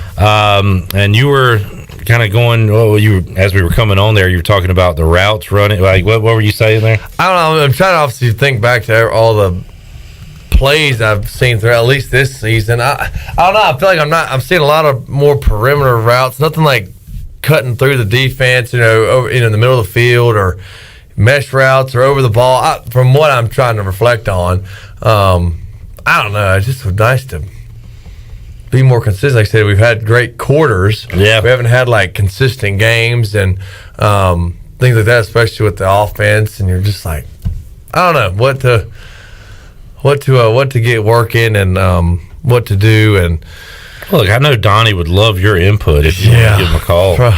Yeah, I'm not too much. I'm just trying to. Bryce, shut the hell up. I'm not an OC by any means. I don't know. It just would be nice to see some kind of consistency with what we're doing. I don't know. Hey, if it ain't working, I say give Keaton Mitchell the ball in 12 different ways, whether it be running the ball in the backfield, catching the ball, put him at receiver. Yeah. Put him in, I don't know, just draw some stuff up for that dude. Brainstorm. Because it is weird, Bryce. East Carolina has had a ton of explosion plays. Oh, yeah, we got it. We got a lot in the bag. It's just the problem is I feel like we got more of that somewhere. And we can't have consistent long, drives, 8-play drive, 10-play drive, 12-play drive. Right. It's either 3-play drive with a 60-yard touchdown or 3 and out. Right. Oh yeah. It's not. It's either there's not a lot of in between, not a lot of middle ground. Happy middle right now. It'd be nice to have several possessions driving 60 yards downfield and maybe a field goal or. And look, the defense has got to play better, Bryce. But when you go 3 and out, and when you score on a 2-play drive, your defense is playing a lot of football. So it helped them out a little bit too, right? Oh yeah, definitely. So I mean, I knew when we were having some, some poor performances when I was playing, and it was 3 and out, and you have like a Navy offense. Oh God! And our defense is on the field for 7 minutes at a time or whatever it could be. I mean, I remember like feeling bad, as an offense, like, dude, we are not doing anything to help the defense. So, yeah, it'd be nice to, for both, if we could just all get equal playing time, And I think Matt, says what I was maybe trying to say, but he brings up a good point. He says we don't need 4 great quarters of offense. We need 4 decent quarters. Like, you can't have a great quarter and then a just completely blow-up quarter where you're throwing picks, where you're not moving the ball at all. Let's get some positive yards. Get a field goal on the board. Get, a touchdown here and there. It doesn't have to be – we're not asking for 4 21-point quarters where you score 84 points. Look, we're not being too greedy here. We just like consistency. Exactly. That's what we would like, and hopefully we get that this week, and the guys are not overlooking Tulane. I don't think that's a problem. That's a problem this week. We got a major problem. All right, let's hear from Tegan Wilk. Tegan has been making some plays. He's a young defensive back on this East Carolina football team and has been very opportunistic when he's been on the field this year. And this is the first time I've heard from Tegan Wilk, maybe since he's been a Pirate. He talked to members of the media on Tuesday. Let's hear that right now. Still kind of a young defense, I guess, with you, and a lot of freshmen, kind of second-year guys around. What do you think about this matchup? And Tulane has a young quarterback as well, who's been pretty good. Just what do you think about trying to stop him? Yeah, I mean, age really doesn't. To me, it really doesn't matter because whether we have Keaton, Rajay, Taylor, myself, I just feel like if you can play, you can play. But yeah, whether they're super seniors or they're freshmen, their quarterback is a freshman. Well, was a freshman last year, and he still lit us up. So if you know what you're doing and you can play, kudos to you. But you just for us, we just got to maintain what we can do as a defense, fly around, force turnovers, and hopefully it'll come our way. Are there any keys you think against him and against the offense? I know you're not going to break down the whole game plan. Yeah, I don't want to break down the whole game plan, but there's definitely stuff that you can look at and see on film. I know our coaches are going to find little stuff too. Our coaches are great with finding stuff like that and fine-tuning our defense to put us in the best possible positions for every game. And I have full trust in them, and I have full trust in everybody in front of me to do their job. Do y'all sense this is a pretty big game? You're sitting at 2-2. It's the league opener. You get it at home. I mean, how important could this win, you think, be? Yeah, I mean, this win can be big on multiple levels. I mean, in our eyes, we're 0-0 going into the conference play, and whether we beat Tulane, which was a 4-point fewer than Oklahoma, what are they, fourth in the country? Yeah. If we can beat them, I'd say that just shows something all up in itself. But we just want to put ECU back on the map, whether we can blow them out by 40 or we beat them by 1 point. I'll be happy either way. Definitely. The defense as a whole has really got the pressure cranking now. Do you feel like you guys are increasing that each week? Yeah, and I feel like it wasn't even...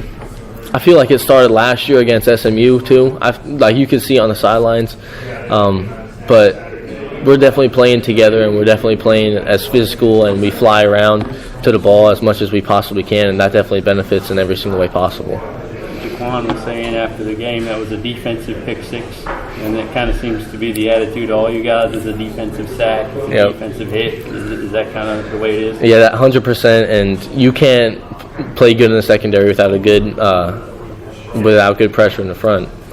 Penetration rules the nation, as we would like to say. So if you have a bad defensive line, you're not going to do very good in the secondary. And since we're doing very good in the secondary, that speaks for our defensive line. Awesome. What is it like? I'm just curious. You play a home game and then you have another home game. You don't have to worry about traveling and getting on a plane. Is there an advantage of playing like back-to-back home games like that, you think? 100%. Yeah, you don't got to worry about. Well, for me, I don't got to worry about schoolwork and texting my teachers that I won't be here. Yeah. But it's definitely beneficial not only because of your preparation and you having to do walkthroughs and then go on a plane, but it also is that you are playing at home in front of your friends and your family gets to come see you play. You have everybody in the boneyard, like I said before. I hope it's packed. Yeah. So a home game is very beneficial. All right, that is Tegan Wilk, very mature young man for a freshman DB, 8 tackles on the year, half a tackle for loss, and also has forced a fumble for East Carolina in this 2021 season. We're going to start to hear his name more and more. The DBs have played well, and man, Jaquan McMillan last week, Bryce, with the pick 6, that's 2 huge second half interceptions he's had in a row.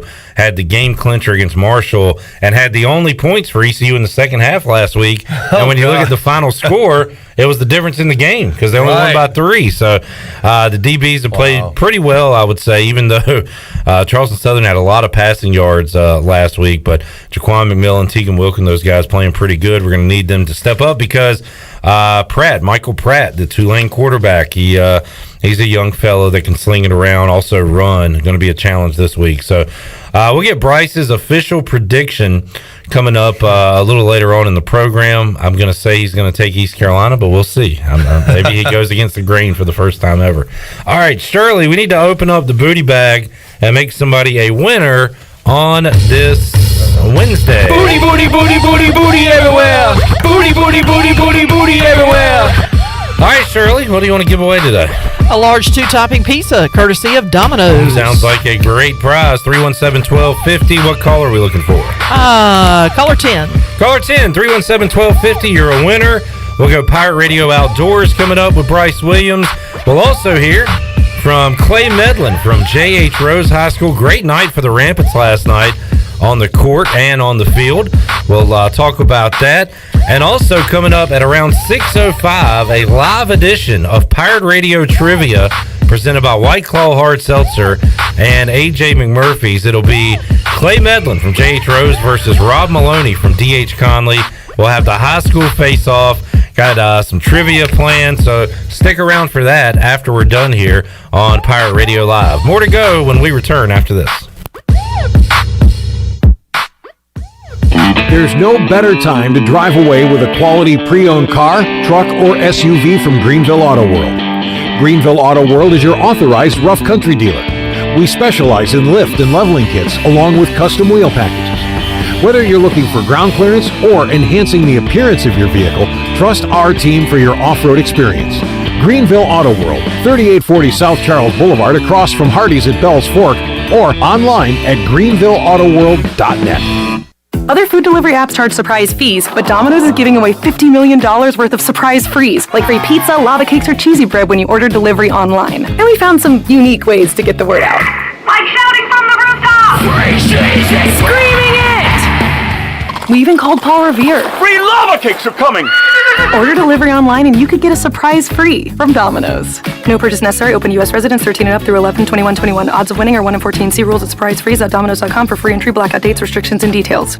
UBE and PirateWear.com is excited to offer Pirate Nation the largest selection of new ECU merchandise and tailgate supplies ever. UBE has the best prices in town, so that makes UBE your one-stop shop for all things ECU. UBE does daily restocks of Champion, Adidas, and Under Armour. Don't forget to bring your young Pirates in to plunder the Crow's Nest, which is the only kid store dedicated to ECU. Plenty of free parking uptown in Greenville. Visit them at PirateWear.com. Go Pirates! Hello, Pirate Nation. This is Jamie Cucinella, inviting you and your family to come by Cucinella's Pizzeria and Italian Ice. Cucinella's has been serving our special family recipe New York-style pizza since 1932. We think you'll taste the difference in just one bite. When you come in for a pie, don't forget to try our house-made Italian Ice or gelato. We make small batches every day from scratch with all fresh ingredients. Cucinella's on Old Tar Road across from Plant and Sea, Cucinellas.com, and on Facebook and Instagram.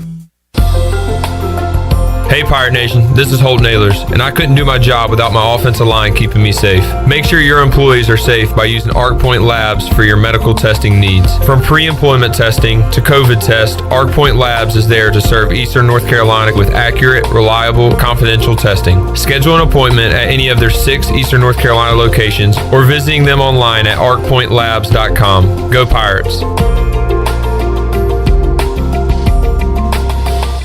Hey, Troy D here for my friends at Villa Verde. If you know me, you know I love being outside, but finding a good place to eat outside can sometimes be tough. Well, our pals at Villa Verde have fixed that. Not only does Villa Verde have awesome, unique, one-of-a-kind dishes here in Greenville, they also have a brand new outside dining area. And this outside area is sweet. It's covered, you're in the shade, and cooling fans are on. Enjoy the comfort and relaxation of dining outside with our friends at Villa Verde. Villa Verde on 10th Street, a platform for good. Hey Pirate Nation, this is Tom Brown from Brown & Wood Buick GMC Truck. We've been serving the Pirate Nation in Eastern North Carolina for 83 years. We have 4 brands, 3 generations, 2 showrooms, and 1 goal to make sure you leave a happy customer. This month at Brown & Wood, get an all-new 2021 Buick Encore GX. Save over $3,000 or 0% financing for 72 months. As always, Brown & Wood is the home of the lifetime powertrain warranty on all new and pre-owned vehicles. We're located on Greenville Boulevard next to the Convention Center, or shop us online at brownandwoodauto.com. Great food, great atmosphere, and great service is Ottavola Market Cafe. Ottavola is simply a restaurant that focuses on that, being a great restaurant. There's something for everyone at Ottavola. The menu offers a variety of great choices like pastas, pizzas, sandwiches, soups, salads, and seasonal rotating selections. Lunch or dinner, Ottavola is always the right call. Call ahead and get Ottavola to go, or stop by the bar for a drink with friends. It's simple. Come and eat at Ottavola Market Cafe, Red Banks Road next to Food Lion, and OttavolaMarket.com. Ottavola, Pirates supporting Pirates. This is Coach Blake Carroll, defense coordinator for East Carolina football, and you're listening to Pirate Radio, the voice of the Pirate Nation.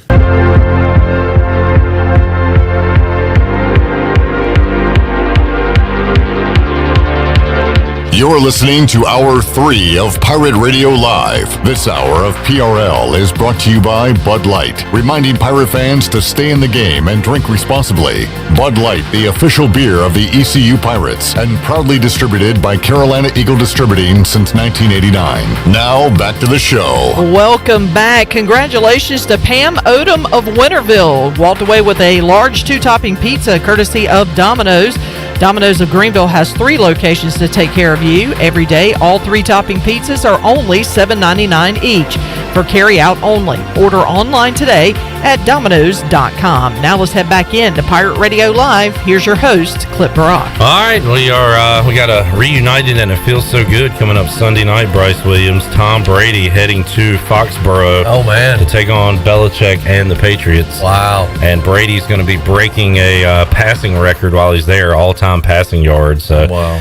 Going to be quite a scene coming up on Sunday night. All right, let's get into Pirate Radio Outdoors real quick because we got some more stuff to do here at the end of the show. So hit the music, Shirley Rhodes. Bryce Williams, I know you were watching a football game on Saturday. So did you have time to get in the water? I did. Yeah, fortunately, the game was the evening game. True. So I was back home at Winston for my grandpa's birthday, and so of course this was Saturday.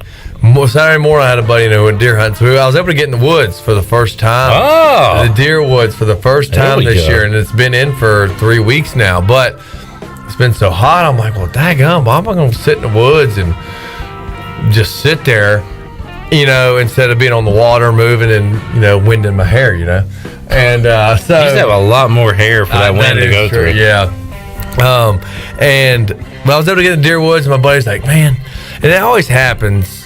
I mean, it really does. Like when you're hyping, hunting, or fishing up, it kind of doesn't go that way. But it's hard to, because when it's like that, you obviously have high expectations. And he's like, let me compare that to something, Bryce. That's like when you go into a football game expecting to just blow out a team, right? Instead of taking it consistently, going on every hunting trip the same way every time, right? That's you know what? You learned a lesson. Is that ironic or is that ironic? So that was the case. He's like, man, you're probably gonna have a daggum, shoot a deer by 8 o'clock. I'm like, well, that'll be great. And you'd think by now I would kind of not have those expectations, but when you had the proof is on the cameras, you think, oh, okay, for sure, those are the best French fries, by the way. But I think the skinny ones. But I think we need to have a side discussion about best fries. Chandler, Shirley, get in here. Let's go around the horn. Yeah. What is your favorite style of French fry?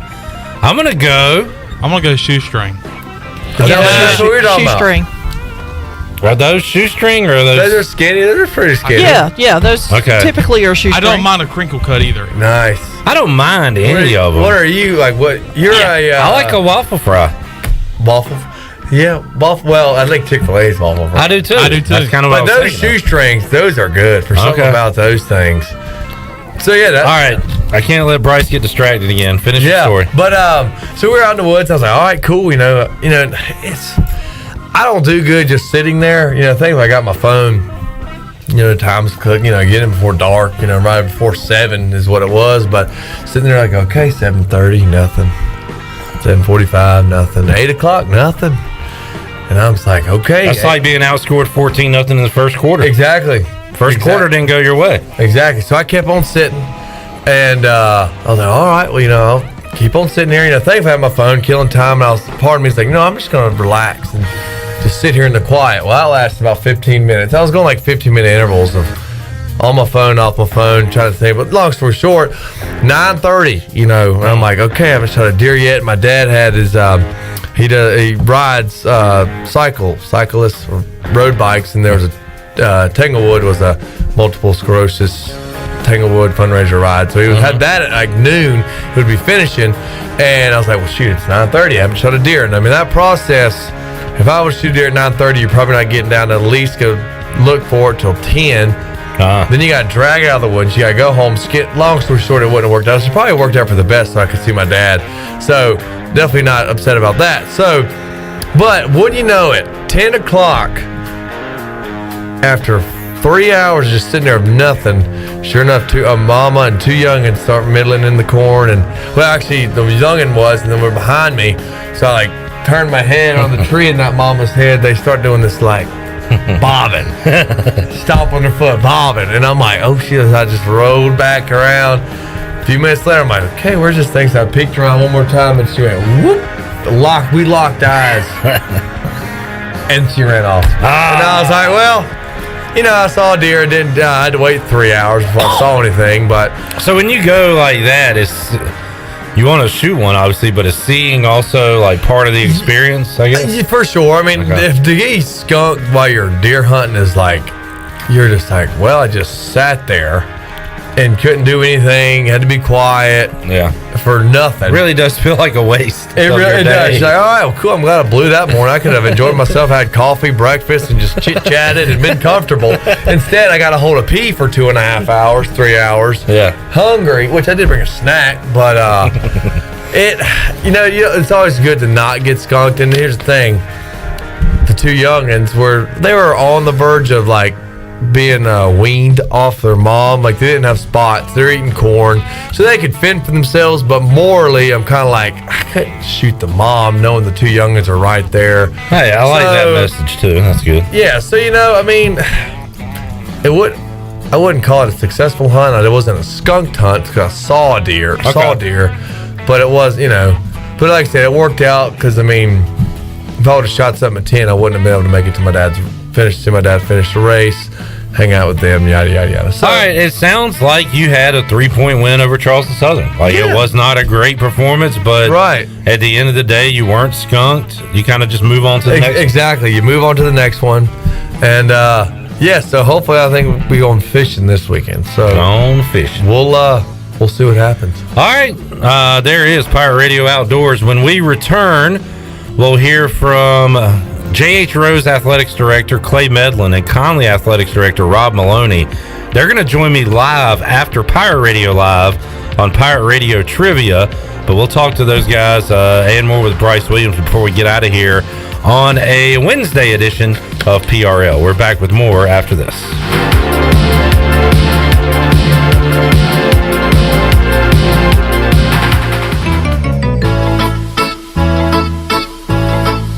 The best place for delicious food and great prices is Familia. Familia has something for everyone, like New York-style pizza, lasagna, chicken, veal, or eggplant parmesan, homemade meatballs, plus a variety of seafood selections and favorites, like the steak burger and southern pork chop. If you need food to go, Familia's drive-thru window is open and ready for all takeout orders.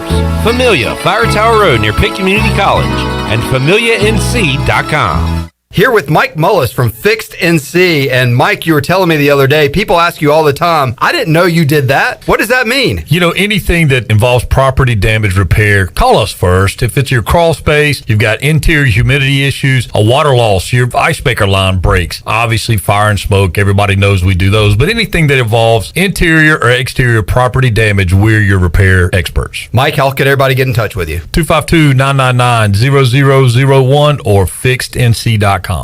Eastern North Carolina's choice for window tinting, signs, graphics, wraps, graphic design, and more is Signs and Tint. Signs and Tint is family owned and operated right here in Greenville, and their NC licensed electricians specialize in vehicle wraps, paint protection film, and more. They can even do building signs for your business. Signs and Tint offers 10% off for military and first responders. Also, make sure to mention Pirate Radio at checkout for a discount. Stop by their office today at 801 Staten Road or visit them online at signsandtint.com. Hey Pirate Nation, this is Scott Harris with RE/MAX Preferred Realty. I've been in Greenville over 25 years. I'm a proud graduate of ECU. If you're looking to buy or sell a home, then give me a call today and let me help make your real estate process fun and easy. I keep it simple and explain the process every step of the way. My goals are your goals. There are no long-term contracts, and you always deal with me from start to finish. The right home starts with the right agent. Call me, Scott Harris, at 347-1857. Go Pirates! Be sure to check out David Price Construction for all of your commercial or custom residential renovation and building needs. Run by ECU alumni, David Price Construction specializes in commercial projects, maintenance on facilities, and large-scale residential renovations and additions. Proud to be voted the Remodeler of the Year by the Home Builders Association of Raleigh-Wake County in 2018 and Best Business Commercial Remodel Project winner for 2020. David Price Construction, the proud ECU Home Services partner. Another awesome dining experience is coming soon to Uptown Greenville. The Sidebar, a Tex-Mex fusion restaurant, will offer lunch, dinner, and weekend brunch. Located at 707 Dickinson Avenue, right beside the DAP House, the Sidebar will have indoor dining and patio seating for everyone to enjoy. For the latest information on the grand opening, menu items, and more, follow the Sidebar on Facebook or on Instagram at sidebar.greenville.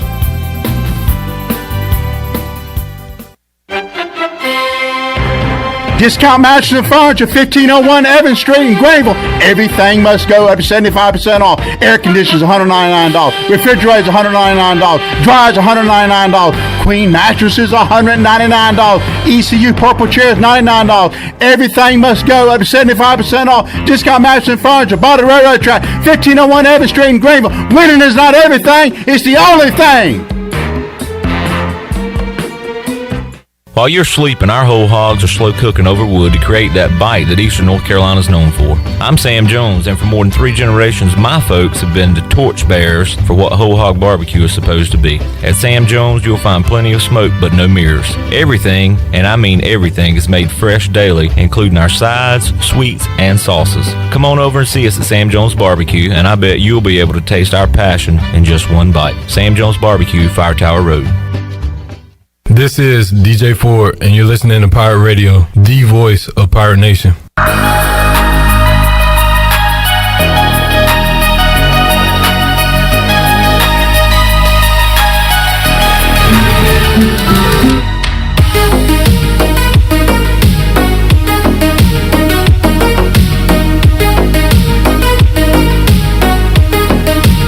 You're listening to Hour 3 of Pirate Radio Live. This hour of PRL is brought to you by Bud Light, reminding pirate fans to stay in the game and drink responsibly. Bud Light, the official beer of the ECU Pirates, and proudly distributed by Carolina Eagle Distributing since 1989. Now, back to the show. Welcome back. Taking a look at your stock market report for the day. The Dow was up 90 points and closed at 34,390. NASDAQ was down 34, however, at 14,512, and the S&P was up 6 at 4,359. That is your Wells Fargo Advisors financial report. For a personal look into investing, call Wells Fargo Advisors today at 756-6900 in Greenville. Wells Fargo Advisors, LLC, member SIPC. And a quick look at your Bucs scoreboard. One Major League Baseball game got underway. However, they are currently in a rain delay. They were in the top of the third. The Rockies were leading the Nationals 4-3. Red Sox will take on the Orioles to try to stay alive in that wild card hunt. And you can hear that game right here on Pirate Radio beginning at 7 o'clock. That is your scoreboard brought to you by the Buccaneer Music Hall. It's your beacon of music in the land of the Pirates in Eastern North Carolina. They're open from noon until 2 a.m. with live music every night. And now during football season, they have food trucks during the day. Follow the Buck on Facebook and Instagram for the updated schedule. And we'll see you at the Buck. Now let's head back into PRL. Here's Clip Brock. Duh, Buck. Thanks, Chandler. Games to keep an eye on tonight on the Buccaneer Music Hall scoreboard. The Red Sox need a win in Baltimore. You can hear that right here on Pirate Radio. Yankees and Blue Jays. Yankees with a win tonight pretty much ensure they're going to be in the wild card and hosting a wild card game next Tuesday. Braves trying to extend their lead. Their magic number is 3 to win the NL East. They play the Phillies at 7:20. And Igo's Mariners are a game and a half back of a half game back of a wild card spot. They play the A's tonight at 10 o'clock. All right, Bryce Williams is here. Also joined in the Pirate Radio studios by D.H. Conley, Athletics Director Rob Maloney, and J.H. Rose, A.D. Clay Medlin. Great to see you gentlemen here. Good to be here. Welcome. Yeah. Coach, did I hear you say you wanted to fill in for me on the fifth quarter this Saturday? No. You're welcome to do it. My wife and I love observing you. We'll stay in that role. We'll observe you. We will be here with you after the game coming up Saturday night on the U.S. Sailor fifth quarter call-in show. Stick around after Pirate Radio Live. Got a really fun edition of Pirate Radio Trivia. We're going Conley v. Rose, Maloney v. Medlin on Pirate Radio Trivia at about 6:05. So stick with us. You can watch it on Facebook Live, YouTube. It'll be on Pirate Radio. Clay, first of all, big night for J.H. Rose last night, right? Both on the football field and the volleyball court. Yeah, 2 big wins last night, Clip. We had a doubleheader at school with a football game included on a Tuesday night, so it was a busy night. But we had volleyball hosted South Central, and we won 3-0 there. Girls played very well, and then we went straight outside and hosted Jacksonville in football, and we got a 28-21 win, which is really, really big in our conference because, as you know, all of us have talked about for the last year or so, it's it's certainly one of the best conferences in the East, if not the state, top to bottom. So any win you get is big, but beating Jacksonville last night, who came in at 4-0, was a really big win for our guys. And you've heard Rob Maloney on the call on D.H. Conley football on Friday nights here on Pirate Radio. And Coach, I want to say I really enjoy you and Alan Vick on the call, and you specifically know all these kids and have coached some of these kids. So when there's a play that's not made, I can hear almost the coach's disappointment in your voice. And when there is a play made, the proud coach talk. It's really fun to hear you and Alan call those games. You're doing a great job of that. Thank you. I enjoy it. And it is neat to be able to share some of the relationships we have, seeing those guys in the hallways and having coached some of them in basketball as well. I probably shouldn't show the bias that I do, but it's Homer radio. It's kind of hard sometimes. That's right. But no, it is a lot of fun. And as we were talking earlier, Clay and I, we were talking about some of the stresses that we get to experience as athletic directors during COVID right now. I got to tell you that doing the radio is really a nice release, and it's fun. Clay will agree with me. Friday night there's nothing like it. And you guys know what I'm talking about, and it's a great experience. Coach, I guess you're gearing up for hoops here not too long down the road. When does that begin? Yeah, we start November 1st, first day of tryouts for all of us. And as you know, being a Conley grad, if I have that Conley odor, we just had workouts in the gym at Conley, and there's a distinct smell only Conley graduates really understand about. And I hear it all the time. Does it still smell like that in the gym? And, of course, it does. But, yeah, we're hard at work, and we're excited about for the upcoming season. Good deal. We got Conley football coming your way this Friday night. The Vikings taking on Havelock. Travel to Havelock. Always a tough test. It is. And being that they lost to New Bern a couple of weeks ago, I think that the Giants they've been woken up, and it's going to be a tough challenge. But I'm excited for Nate Connor. He's getting some guys that he's been missing for the majority of the season. So they're getting better as we go along, and having some key figures to return to action ought to go a long way.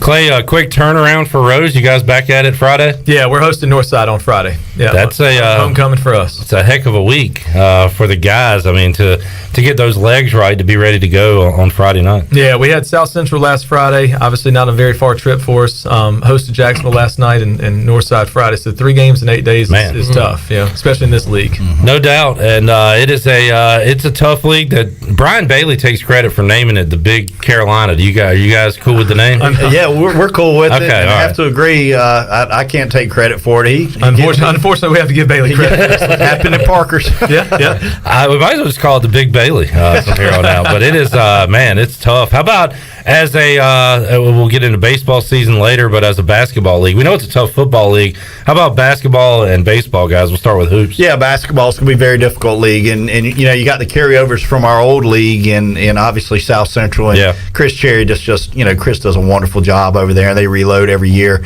and New Bern is going to be very good again. Obviously, Coach Rankin's at Rose year in, year out, so they've continued their standard. Then you add those teams like Jacksonville's going to be very good. Havelock, you take those athletes from the football field and you bring them over to the gym, and wow, they're tough. And they have a new hire in Matt Grantham, and many of us in Eastern North Carolina know of Greg Grantham, who was a longtime head coach at White Oak, and Matt is his son, who was an assistant coach at Queens University. So he has great knowledge, and he's going to really do a wonderful job with the Havelock program. And then you go in the north side, and again, Kendrick Hall there. Kendrick's doing a wonderful job. So every night's going to be a bloodbath. North side was in the state championship a couple years ago. Yeah, a lot of great athletes there. And Clay's still a ways away, but you guys have more room in the trophy case for RV, and then you guys into the baseball team. We got a little bit more room, but they're hard to come by. With the league we're in, they're hard to come by, Clip. They really are. Great to have you gentlemen on. We're going to play Pirate Radio Trivia in just a few minutes, so stick with us. Bryce, let's get your prediction for Saturday, East Carolina Tulane. I've been distracted. I haven't even thinking of the score. Do I need to call you 3 hours from now and get it, or what? Nah, I mean, we've obviously put up good points for the most part. Obviously, ECU, I'm thinking, is going to win. I'll tell you, Vegas has it around 64.5 as the total between the two teams. Okay, so it's important. They're thinking 34-30. All right, I'm gonna go. That'll give you a baseline. I'm gonna go 38 ECU. Is that too high? I mean, that's your prediction. Yeah. I'm going 38 to 33. 38-33. Take the over. Take the over. Yeah. Bryce, good to see you, buddy. And we'll talk to you next week. Sounds good. Thank y'all for having me. All right, Shirley Chandler, we'll see you fine folks in 5 minutes, but also 3 o'clock Thursday for an all-new edition of Pirate Radio Live. Stay tuned for Pirate Radio Trivia if you're listening to our live edition. We'll be back in a few minutes. Thanks for listening to Pirate Radio.